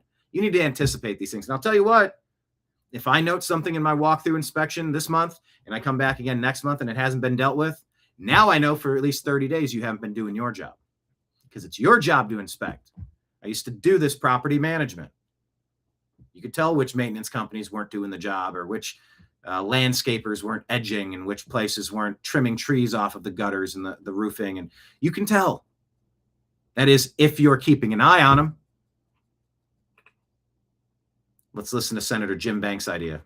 Senator Jim Banks has introduced new legislation to stop automatic U.S. citizenship for the estimated 250,000 children born annually inside America whose parents are not U.S. citizens or legal residents. This is after the Supreme Court upheld birthright citizenship. Now, Justice Brett Kavanaugh said Congress should amend the law. That's what the senator is trying to do now. Look who's here. The senator joins us from Senate Armed Services, Senator Jim Banks. Senator, it's good to see you again. Can you tell us more about your bill and explain why it's necessary? Well, it's very simple. I mean, I'm taking a page right out of Justice Kavanaugh's playbook in his concurring opinion that Congress must act. Congress must determine and legislate that the children of illegals who are invaders into our country are not eligible for birthright citizenship. The Supreme Court struck down the president's executive order banning birthright citizenship, but all 9 justices on the Supreme Court, from the right to the left, they all agree that the children of invaders are not eligible, but Congress has to determine and legislate that those children of illegals would apply to that threshold. So the Supreme Court doesn't determine what an invasion is. Congress and the president do, and Congress determines and what Congress needs to legislate that illegals would not apply. So that my bill is as simple as that. I've had a lot of colleagues like Senator Tuberville today reach out and co-sponsor my bill. We don't need a constitutional amendment, which we will never get with these radical Democrats. We can pass a simple bill like this one. And by the way, I would love to put this bill on the floor of the Senate and dare the Democrats to vote against it. Can you imagine a Democrat going home to their state and explaining why they believe that illegals in this country, that their children are eligible for birthright citizenship? It's unfair, it's wrong, and I can't imagine that this is like a 80-20, 90-10 issue in America. Nobody. It should be 100%. Nobody believes that the children of illegals should be eligible for something like American citizenship. Senator. And yet here we are. Yeah, Dina says Dennis Prager is a very rational, critical thinker. Exactly. Arnold pointing out the forest fires breaking out in British Columbia from drought conditions, lightning strikes, also from poor forest management. Canada's had a pretty big problem with that. So have the leftist states. California, Oregon, Washington, just protecting the delta smelt instead of getting the rainwater off the mountains. Why would you do that? Why not grab the delta smelt and put them in other conditions and see if you can find a good scenario? No, stop. Don't collect the rainwater melting off the mountains each year to fill up the reservoirs for all the farmers to use. No, let's just protect the delta smelt. But yeah, combing the forest, grabbing all the dead stuff and having controlled burns and disposals, or stacking them in a way that you're composting them back into mounds of earth. There's so many things we need to be doing with our forestry. But Arnold there saying if Trump wants to complain about Canada and not do anything to help, tariffs aren't going to do anything. Won't do diddly squat to stop the fires. Yeah, hopefully they are working and bickering and trying to figure out how we got here and trying to figure out forest management and better ideas for when things like this happen, how we can more quickly address them and stop them from spreading so far. I grew up in a fire prevention family. My dad worked in the sprinkler industry for a long time and ancillary industries as well. But I'm sort of fascinated, fixated, and horrified by our forest management.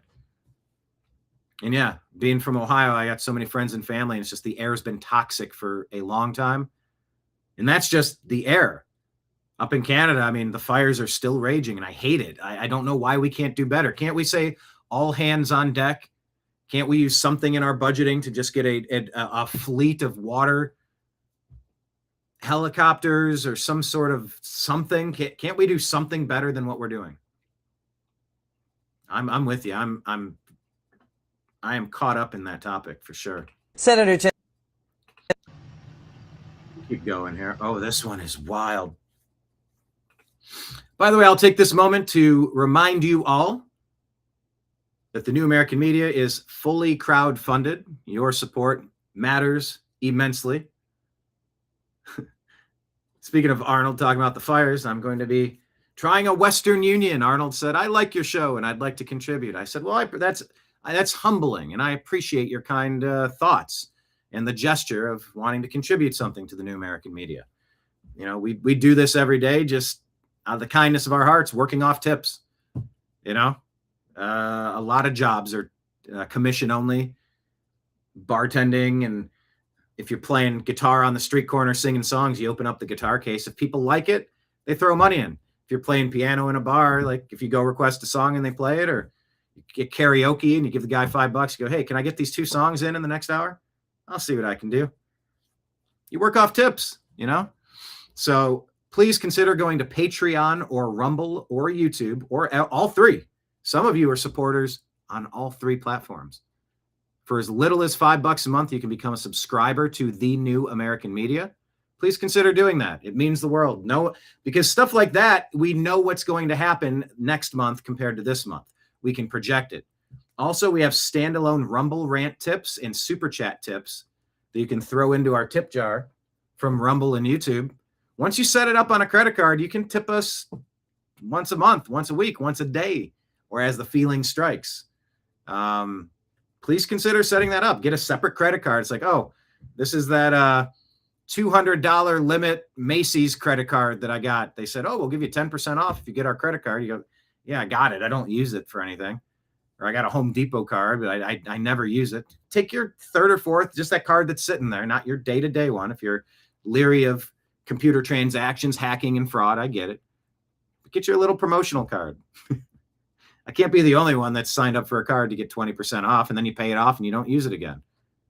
Sign up to become a monthly supporter of the new American media. Also, Venmo, Cash App, PayPal transactions. Thank you to the person that sent us a unsolicited Venmo tip last week. It all goes into the tip jar, and then we pay the electric company to keep the lights on here at the Moon Saloon, here at the new American media, so that we can keep delivering you content. You know? There's a number we have to hit each month to stay in business. This is a labor of love. I love it. I think we have a good time. I think we deliver a great show, good hangout, good community. I think we're finding important, interesting, unique stories, stuff you're not getting on other channels.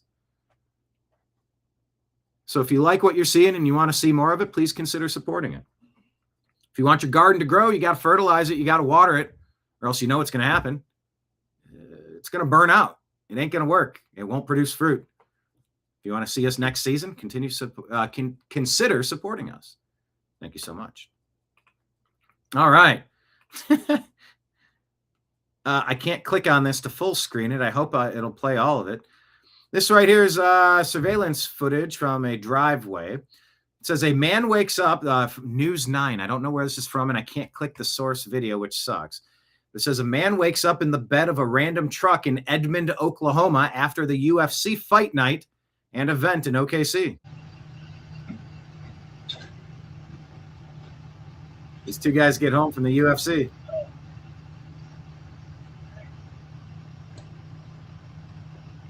Guy gets out the passenger side. See someone moving around in the bed of the truck. Sitting up like the Undertaker. Oh, you all right? Yeah. He goes, oh, sh. I don't know if he was going to say shoot or the other word, but he stopped it. Oh, sh. Like, startled. I mean, he kept his composure. Are you all right? Yeah. Dude's waking up in the back of a pickup truck. Hey, Andrew, you got a stray. Open it up. Hey, Andrew, you've got a stray. Dude goes, open it up. You got someone in the bed of your truck. Open it up. And he says, open it up. Are you okay? You good? I'm good. You didn't want to knock on the window or nothing?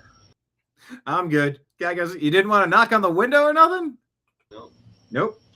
You want to get an Uber? Or you got So what comes next? You want to get an Uber? You got a buddy that can come pick you up? a friend you can call? I got it. You got it. Can you open it up? Open what up? Oh, yeah, tailgate. Yeah. Oh, the tailgate? Yeah. Oh, my God.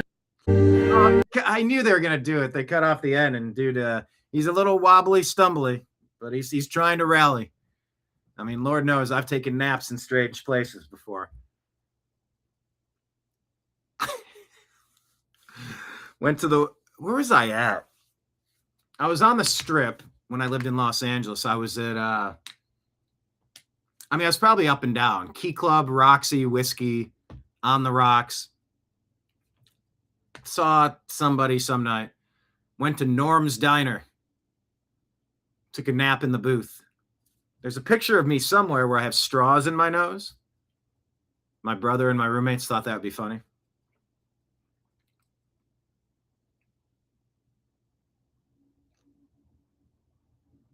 I've slept in MRI machines. I've slept in hotel lobbies. I've slept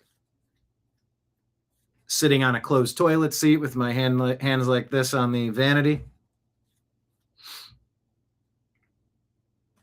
I've slept in weird spots. I've never fallen asleep in the back of a random truck and been taken to Edmond or wherever they were taken. But I digress.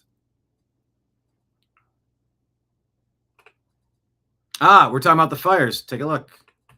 Can't click it to expand it. But this guy, Just Adrian, says, how is this the same on the map? So allegedly, the map of the wildfire smoke that's stretching, all across the northeastern United States and southeastern Canada, they're saying that that's the same map of the diarrhea outbreaks. So is this not food related? Let me look this up. Let me ask Grok. Is the map of wildfire U.S. Canada smoke correlated to the diarrhea outbreak? Do they overlap significantly? I'm leery of that claim. But let's do a quick no. There's no meaningful correlation between current wildfire smoke from U.S.-Canada fires and the ongoing diarrhea outbreak, primarily cyclosporiasis, parasitic infection. What's a parasitic infection?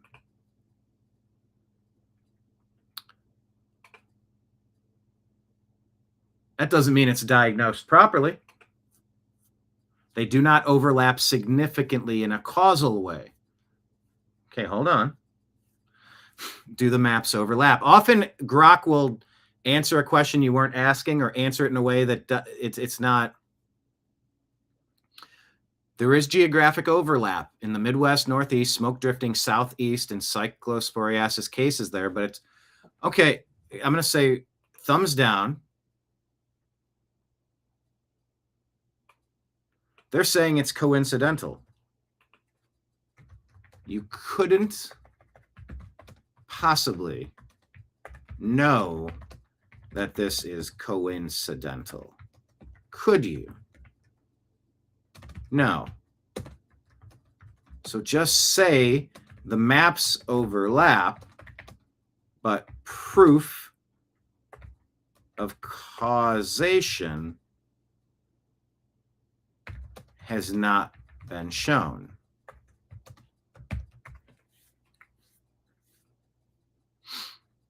Smoke is widespread in northern latitudes. Parasite outbreak is foodborne and clustered where contaminated produce was distributed. Maybe because you said it was a certain batch of farms. Turns out it wasn't. So no, you don't have this figured out. No public health source links the two. Didn't say that. Cyclosporiasis, classic foodborne parasite outbreak, not exacerbated by smoke. This might be mislabeled. Pure coincidence in timing region. You're right. I cannot prove it's purely coincidental without exhaustive epidemiological data linking the two, which does not exist publicly. Here's a more precise framing based on show me the two maps or one map with overlay. I want to see the map. Parasitic diarrhea outbreak, heavily concentrated Midwest and East, Michigan, Ohio, New York, Kentucky, Indiana. That's where the smoke is at. Doggone it. Sorry, I'm not showing you the screen. I'm battling with Grok. So when Grok or any artificial intelligence gives you an answer, never believe that you're actually getting the real answer to the question you're asking. You got to dig deeper and go, wait a minute. Yes, it is. There is a huge overlap. Geographic overlap in those regions where smoke has been present and cases are spiking.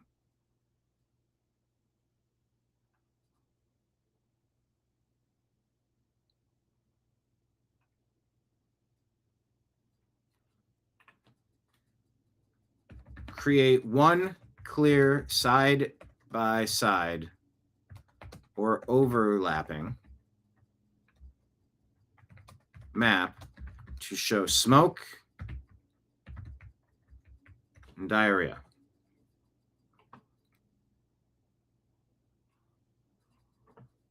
I want to see it because it seems like it's kind of like doing that across the northeast of the United States, southeast of Canada. They had the farm figured out, right? They said XYZ Farms was responsible for this. And then days later or weeks later, oh, guess what? We were wrong. It wasn't that farm. Oh, it wasn't the farm that you maybe bankrupted? Maybe just like how everybody's turning against flock. Cut down the flock. Cut down the flock. Flock cameras. Cut them down. Flock, flock, flock. Meanwhile, we're clearing the way of our competition so we can come in and do the exact same thing. Maybe, maybe not. I don't know.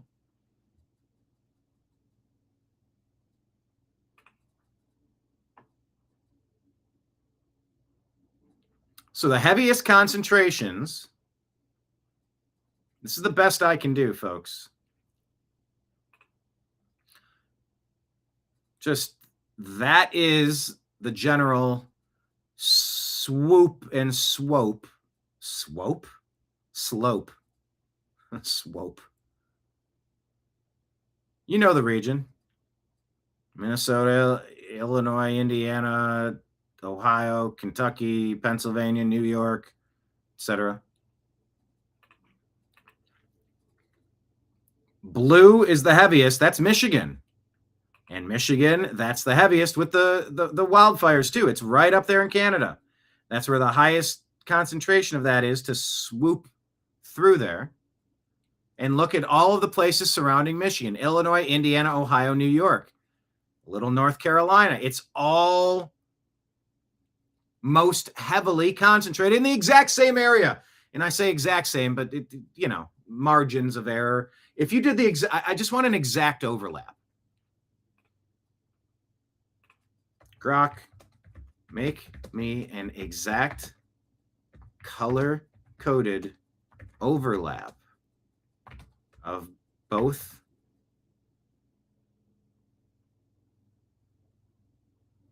graphics showing impacted the most by fire and smoke, and those impacted the most with alleged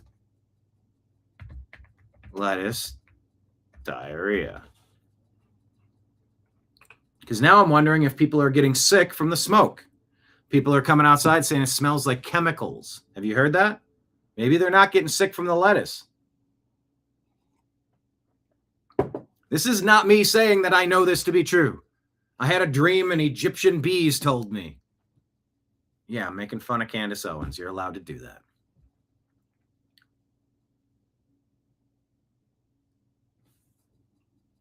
See, Grok will not create an exact... Yeah, it's a crappy map. Anyway, I can't debunk this. I didn't expect to be able to debunk it. I didn't really have anything in mind, to be honest. I always try to be honest.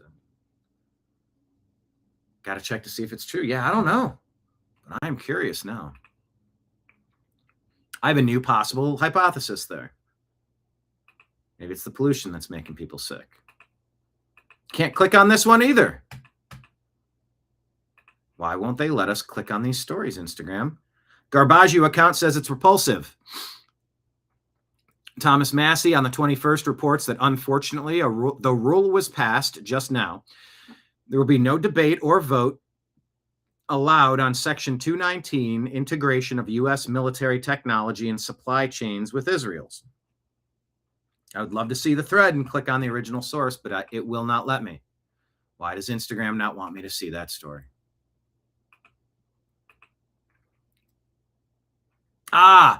This is the illegal alien truck driver story I was telling you about. Watch this. Where are we at? Well, I don't know where this is from.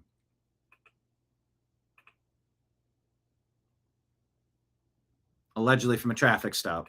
Any reason why you're driving down the road with high beams on with traffic around you? I'm not sure. What do you say? Your high beams. High beam. What is a high beam? What do you mean, what is a high beam? What do you mean, what is a high beam? I don't understand. Bright lights. Bright light. The light. Yes. Bright light. The light. Oh, because I don't see nothing. Oh, because I don't see nothing. See, that's where you can understand a translation without grasping ramifications, causation, intention, strategy behind it. Oh, I see nothing. We didn't say, why are you turning headlights on? Your high beams. He's not comprehending this. How is he comprehending road signs? How is he comprehending especially to be a big rig trucker? There's so much that you need to have to understand about the signage. I was very nervous piloting a boat in North Carolina. There were all these signs and this and that. I'm like, I don't really know what these mean. I don't want to get the boat stranded. I don't want to damage the engine. I don't want to hurt any ecosystems. I don't want to. And I'm like, why am I piloting this thing? That was a little concerning, but it should be concerning that people like this are on the road. Now, this could be a stunt. This could be a skit. This could be AI. And when I click on the original source, I don't know who James is. I don't know who my background is. And nobody here is saying, on what date did this happen on the Tennessee freeway? I don't know where this is. So take it for what it's worth. Okay, when you drive down the road with your high beams on, you blind traffic around you. It's illegal to do that. Oh, I can do that. No, they teach that in driver's ed. They teach you that in driver's ed. Were you taught things in driver's ed? Have you been to driver's ed? Were you given a fraudulent commercial driver's license? Are you even in the country legally? Like, what are we doing here? Why are we doing this to ourselves? You're not allowed to drive down the road with high beams on. I turn on the light because I don't see with your light is white. Your light is white. I don't see good.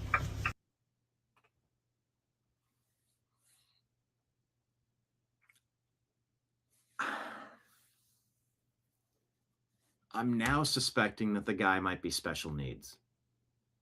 He still didn't comprehend what's happening and what's being told to him, allegedly, again, after going through training on this.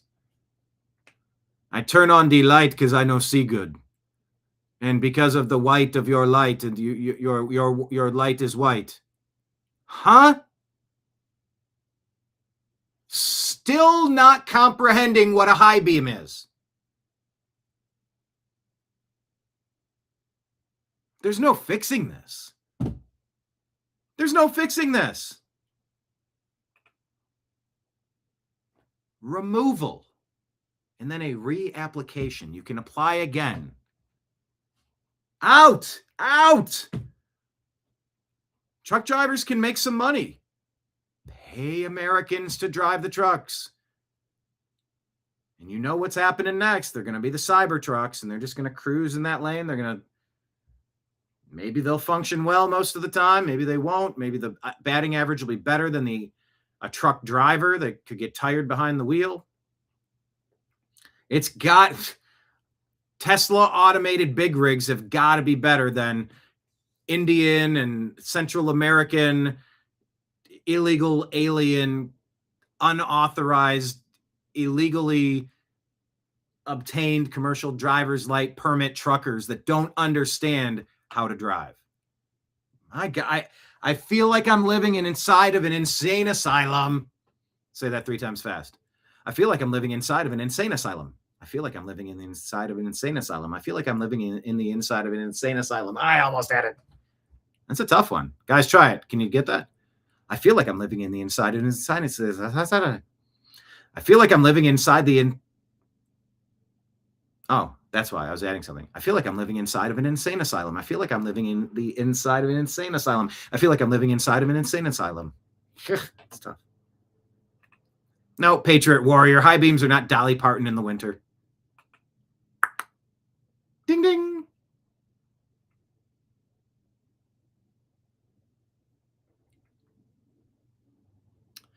Dina says, I don't like the thought of batting average.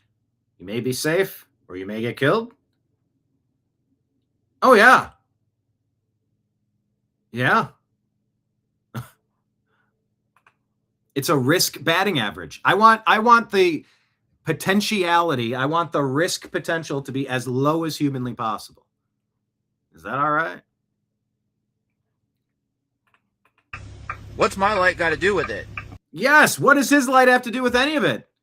The guy is not, it's not just that he is having a hard time understanding or comprehending or communicating. He's having a hard time comprehending what a high beam is. He's still 2 or 3 volleys of tennis, pickleball. The ball's gone over a couple times of conversation. The dude's still just as lost as he was when he got pulled over. I have factory low beams. Those are regular headlights. What's my lights got to do with anything?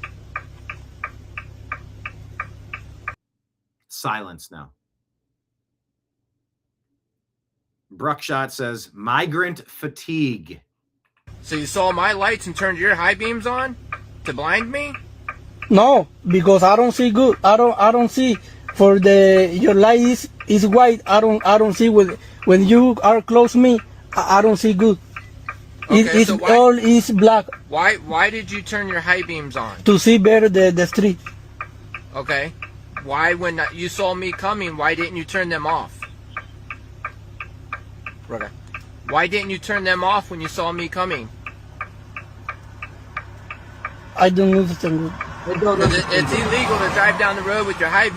Oh my God, I'm inside of a cuckoo clock. I feel like I'm inside of an insane asylum. I feel like I'm inside of an insane asylum. I feel like I'm inside of an insane asylum. This conversation is making me batty today. You could blind a driver coming at you that loses control and wipes out a whole family or more. There are higher standards to driving commercial driver's license permit holders. Driving commercial truck should have higher standards. This isn't just lower standards. This is no standards or comprehension.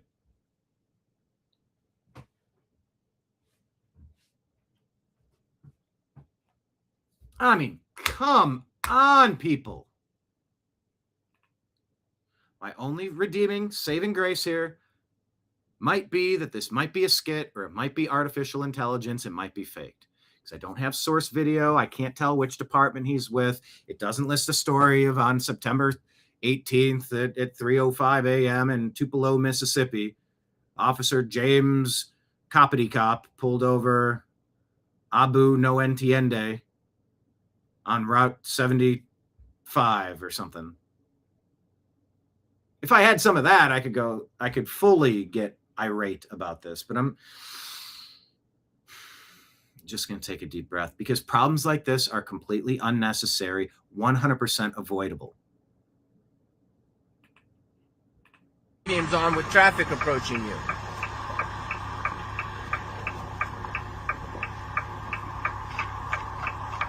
Don't stare at me with a blank stare. That necessitates an answer. It's illegal to drive down the road with your high beams on when traffic approaching you. So when I was approaching you, I even flashed my lights at you to tell you you have your high beams on. The classic, hey buddy, your beams are on. Why didn't you turn your high beams off? Because I see when you turn. This is gibberish. This is special needs comprehension. The driver doesn't understand what's going on. He could be drunk. He could be high on pills. He's talking gibberish. Not to mention an English as a second language barrier, which set that aside.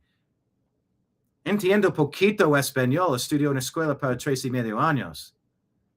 I can talk poquito español. Así, más o menos. I can pseudo communicate that I get a little bit of it. This dude he's out to lunch. Okay. This is where a dude needs to say, I'm going to need you to step outside of the vehicle. That's...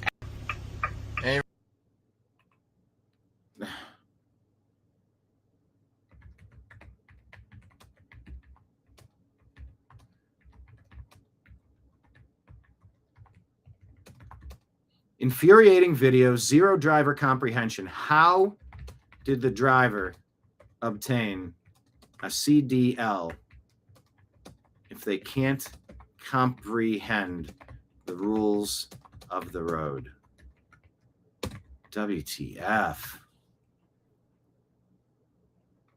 Oh, this video is just... It's so important. I know this video in the grand scheme of things, maybe it's not a super important story, but it is because it's everywhere. You're just trying to drive. You have no idea who you're passing. No idea who's coming in the opposite lane. If they have any idea how to operate that equipment, that's heavy, fast machinery. Any reason? Ugh. All right, keep it rolling.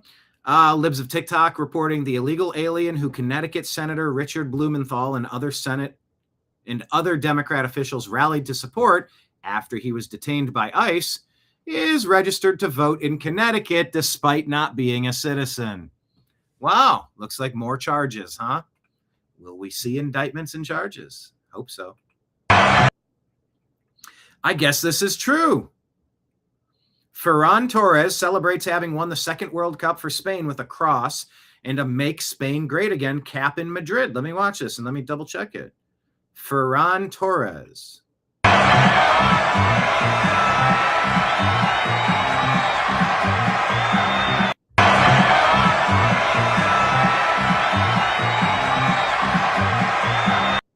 Hey now.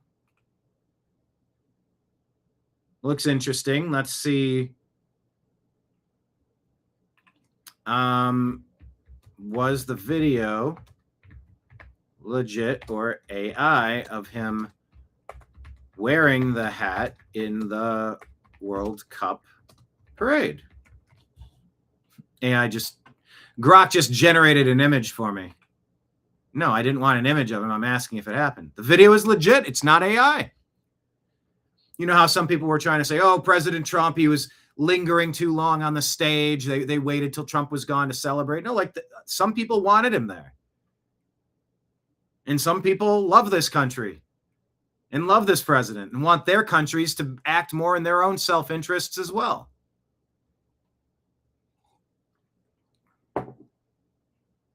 Okay, that's real video. I was Torres scored the winning goal in the final versus Argentina. Hat became a viral talking point. Some saw it as a nod to Trump, who presented the trophy, and others as lighthearted banter. All right, so that's true. Grok said this is real video, not AI. Cool.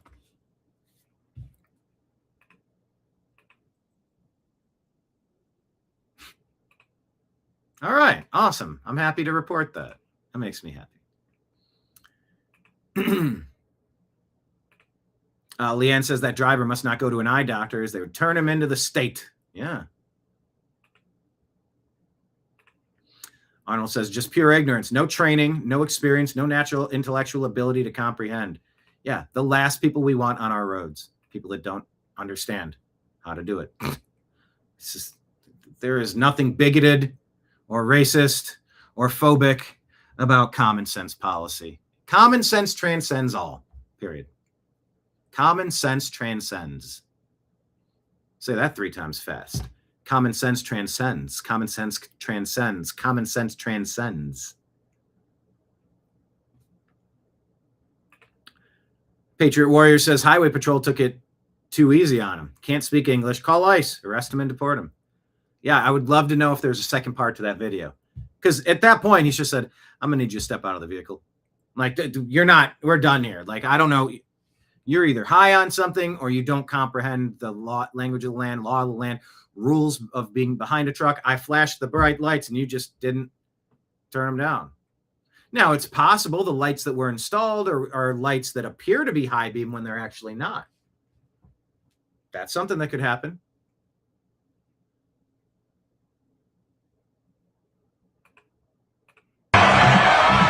I'm trying to be fair. I'm trying to think this stuff through. And remember, we could not confirm if that was a real video or not. But it made me irate. Because I just don't want to see anybody unnecessarily suffer. And I don't want to see a single job that an American is looking for go to somebody that doesn't belong here. Somebody that's not a citizen. Somebody that hasn't gone through all of the proper paperwork, the background checks, the sponsorship programs, the verification. You can stand on your own 2 feet, the ineligibility for handouts. If there's a protocol in place and someone's following it, man, I got nothing but love for you.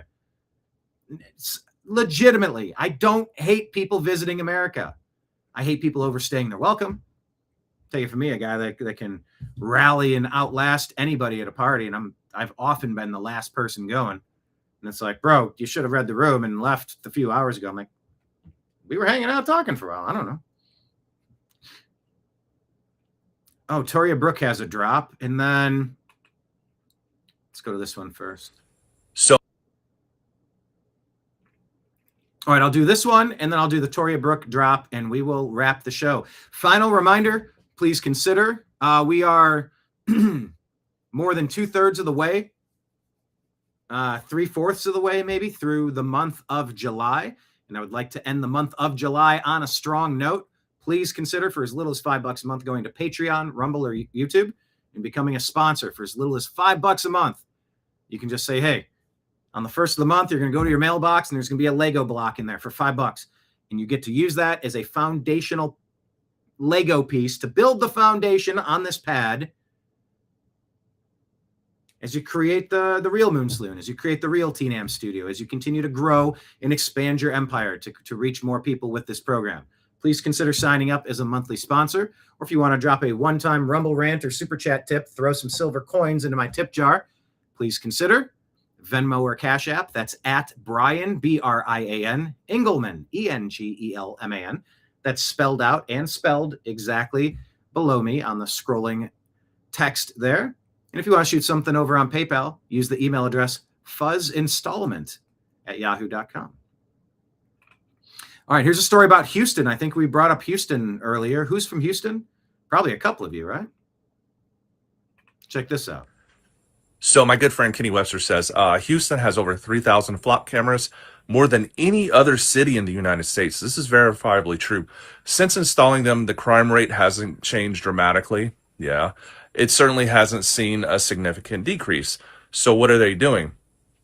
Well, so I'm not going to be gaslit on this at all. If they're going to use flock cameras for actual law enforcement, you have to think about the district attorneys and the judges that just let these people walk free. So what they're doing is they're slow walking mass surveillance into your country. And everyone's like, oh, well, it's a private company, you know, they're not going to mass surveil you. Well, let's just remember the Patriot Act was just to, you know, go after foreign-born terrorists. And also, when Twitter was with Jack Dorsey, the Biden administration actually paid to censor conservatives. So this is a gateway drug on mass surveillance. Oh boy, were we censored at the New American Media, which is why the crowdfunding, it's why we've made this the #1 sponsor of the program.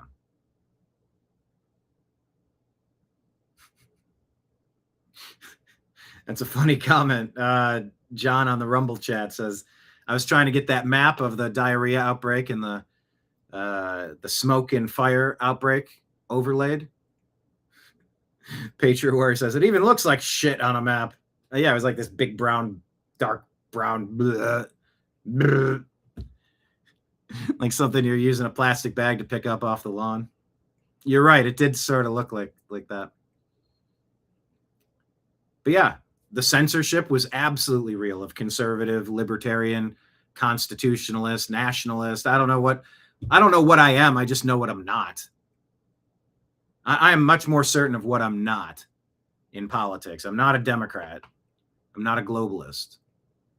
I think something that's lost on some people is President Trump. There's power through strength, peace through strength, but there's also peace through shared economic partnerships. You don't want things to get too bad because it's going to upset everybody's apple cart. And it's like, hey.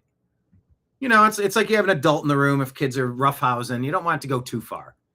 All right. Break it up. It's like a bouncer in a nightclub. All right. Stop it.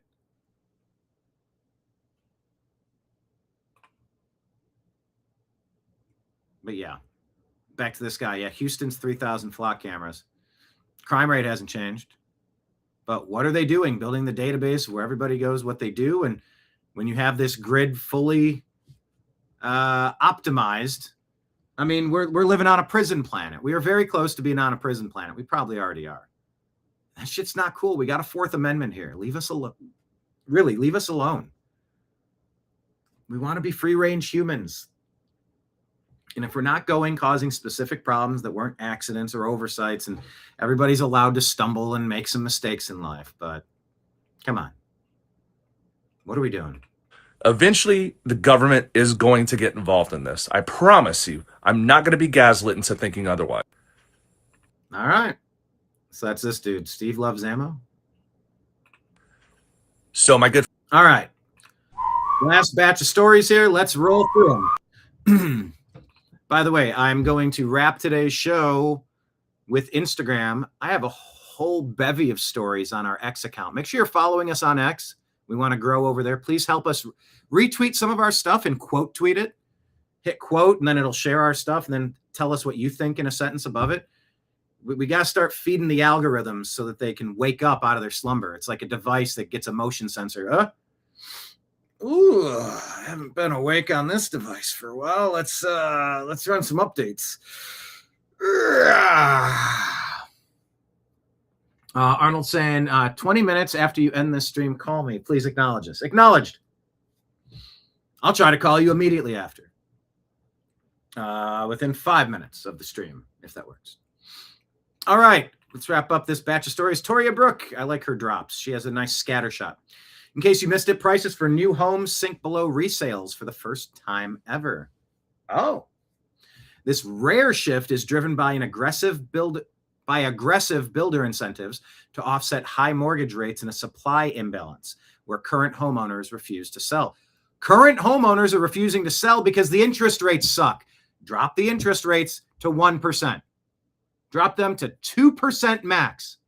Let people lock into better mortgages. People are wasting $100, $200, $300, $400, $500 or more dollars a month because of shitty interest rates. Or they locked in during COVID and now they can't leave because it's going to cost them all those extra hundreds to go to where they really want to be. Well, I got a great deal here. I wish I could get into a better place, but I'm stuck here. Let them carry that interest rate over. If they paid it on time, don't penalize them. Well, the rates rose since then. Rates are made up. They're arbitrary. And you want to talk about modern day slavery? Interest is slavery. Usury is slavery. The borrower is slave to the lender always. Drop the interest rates to 1% and watch the housing market boom. 2% if you must. Inevitable West, if someone gets money at 1% interest, loan it out at another 1% interest, 2% total, call it a day. All right. My final offer, 3%. A bank gets money from the Federal Reserve at 1%. They have an overhead of 1% to hire people to manage and paperwork process. 1% of profit. 3% maximum moratorium on mortgages. Watch what would happen. Everybody would rush and refinance, and everybody would have $500 extra in their pocket. $400 extra, $300 extra, $200 extra, $100 extra. We are being robbed by the slave-owning banksters. Fix that. Fair? Inevitable West says the Spanish team wanted Trump to stay and lift the trophy with him. This is a good reminder for the left that they operate in a small echo chamber. One final act of this incredible. They're happy. They're gracious. They're accepting the trophy. He's talking to them. He's looking at them. They got the trophy. Life is grand. And there he is doing the clap. And he grabs him and tries to bring him in to go side by side. Did you catch that? No, the left cut it down. They pulled a Rupar. They edited it down where it looked like he's trying to get yanked off stage, like he's Showtime at the Apollo and the Sandman comes out with a big cane. It looked like he was trying to get him right in front and center for a picture.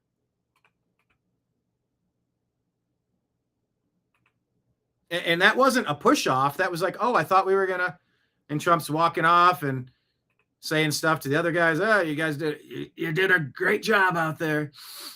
Got to say, really made America proud. Good job. Good for you, buddy.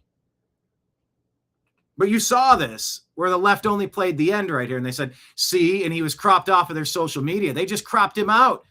They didn't want Trump to have anything to do with this. They didn't want Trump in their photo. It's like, oh, for the love of God, stop with the Trump derangement syndrome. But then he runs over here and goes, hey, man, now maybe he was like, you got to get out of the picture frame. And he sort of gives him he gave him Miles Garrett, like a swat and swim. Like, hey, all right, you go over there. Hey, pal, you go over there. I'm fine right here. I want to be in this moment. And then he stands there and he's there for part of that moment. But then he's reaching out like, all right, time to go. We got to go. And then they celebrate and President Trump's still there. And that guy backs off, the head of football or whatever his name is.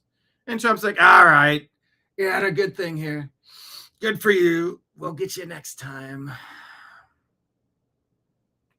Anyway, the point of this video, they could catch a copyright claim because 6 seconds of sports footage was shared to illustrate the point of media censorship and media manipulation and media lies.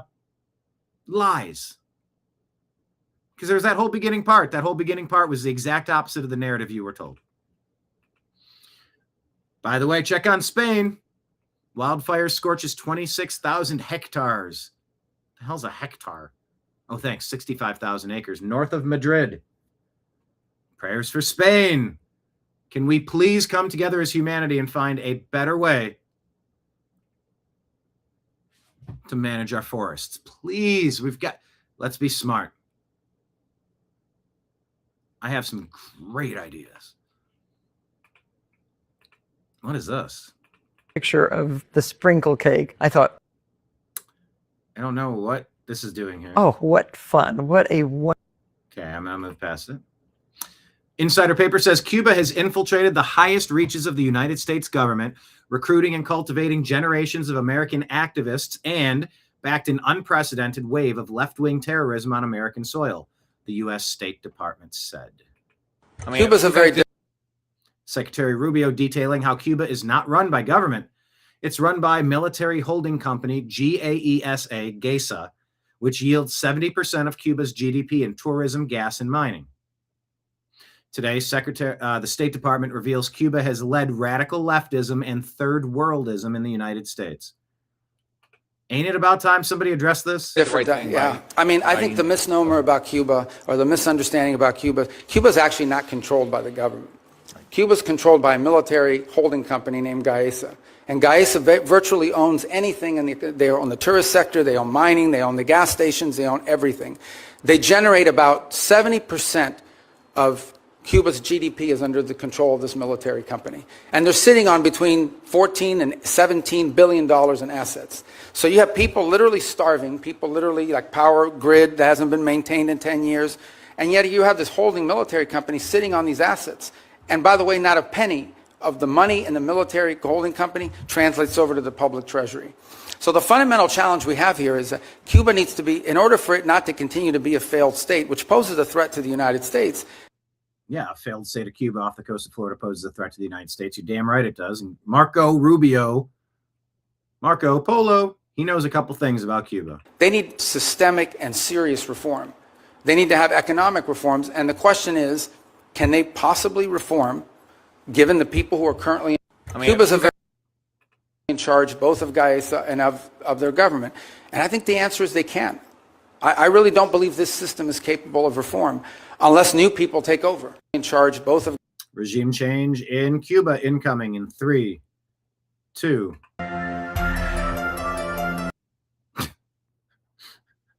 I want to find all my burned CDs. I know where they are.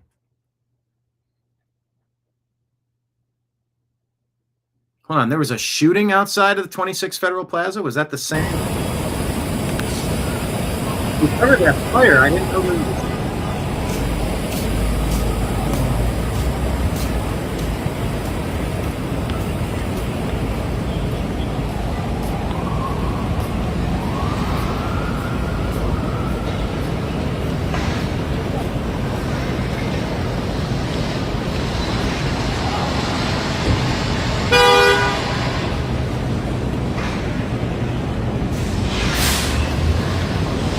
I think that's the same story we covered yesterday. Oh no! What are you doing? Get away from there!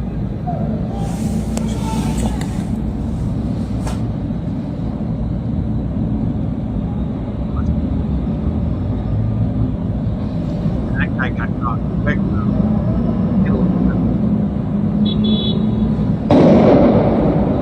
Why would you run right past?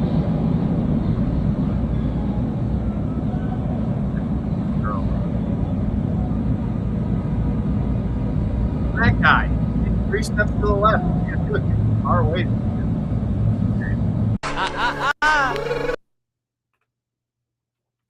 Tory Brooks says, in case you missed it, Iran accused the United States of striking the Darkovian nuclear power plant, which is under construction in the southwestern Khuzestan province. The Atomic Energy Organization of Iran stated that U.S. projectiles hit the partially built facility.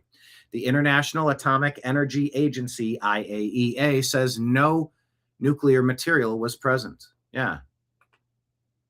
New potential nuclear sites are being attacked now. IAEA, Old MacDonald had a farm. IAEA,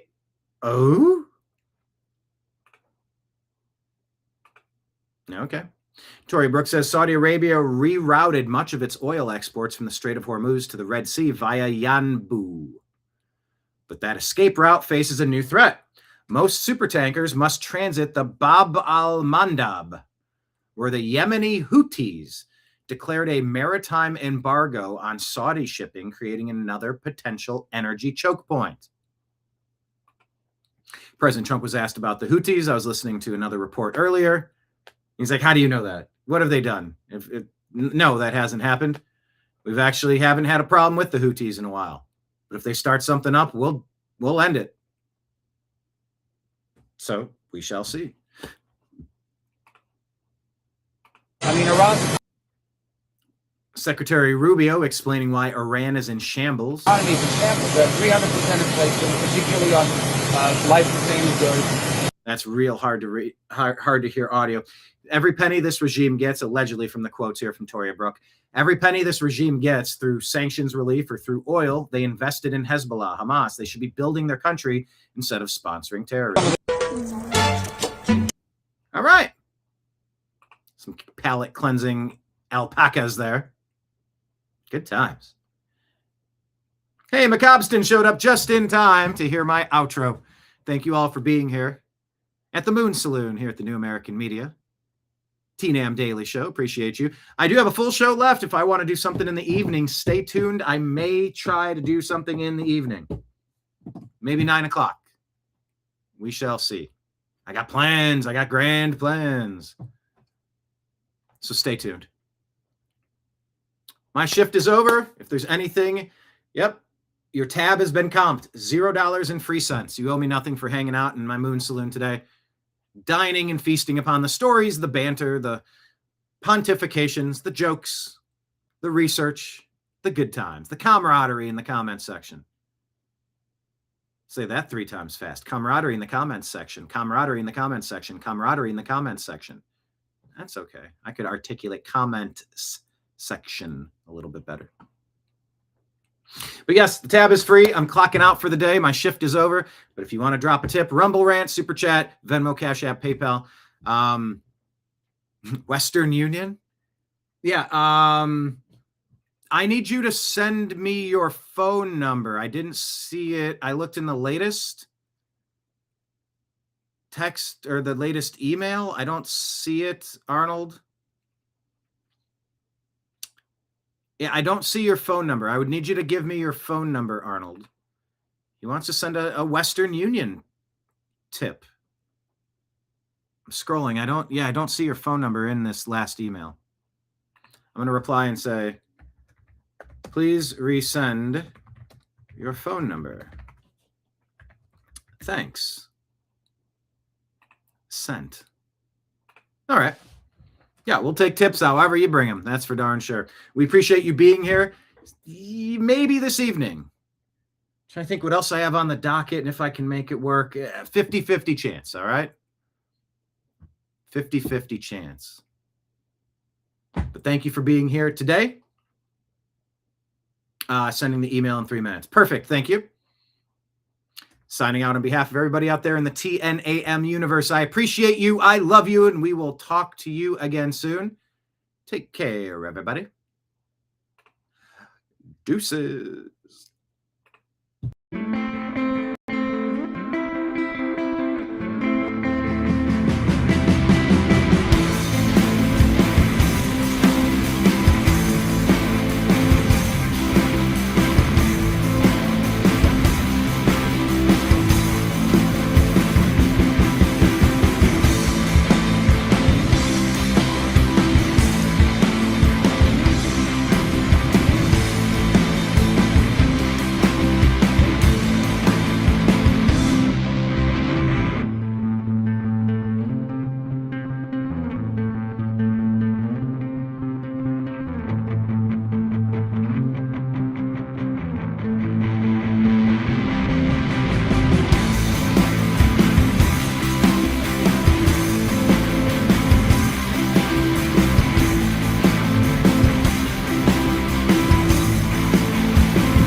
Your guide to the truth.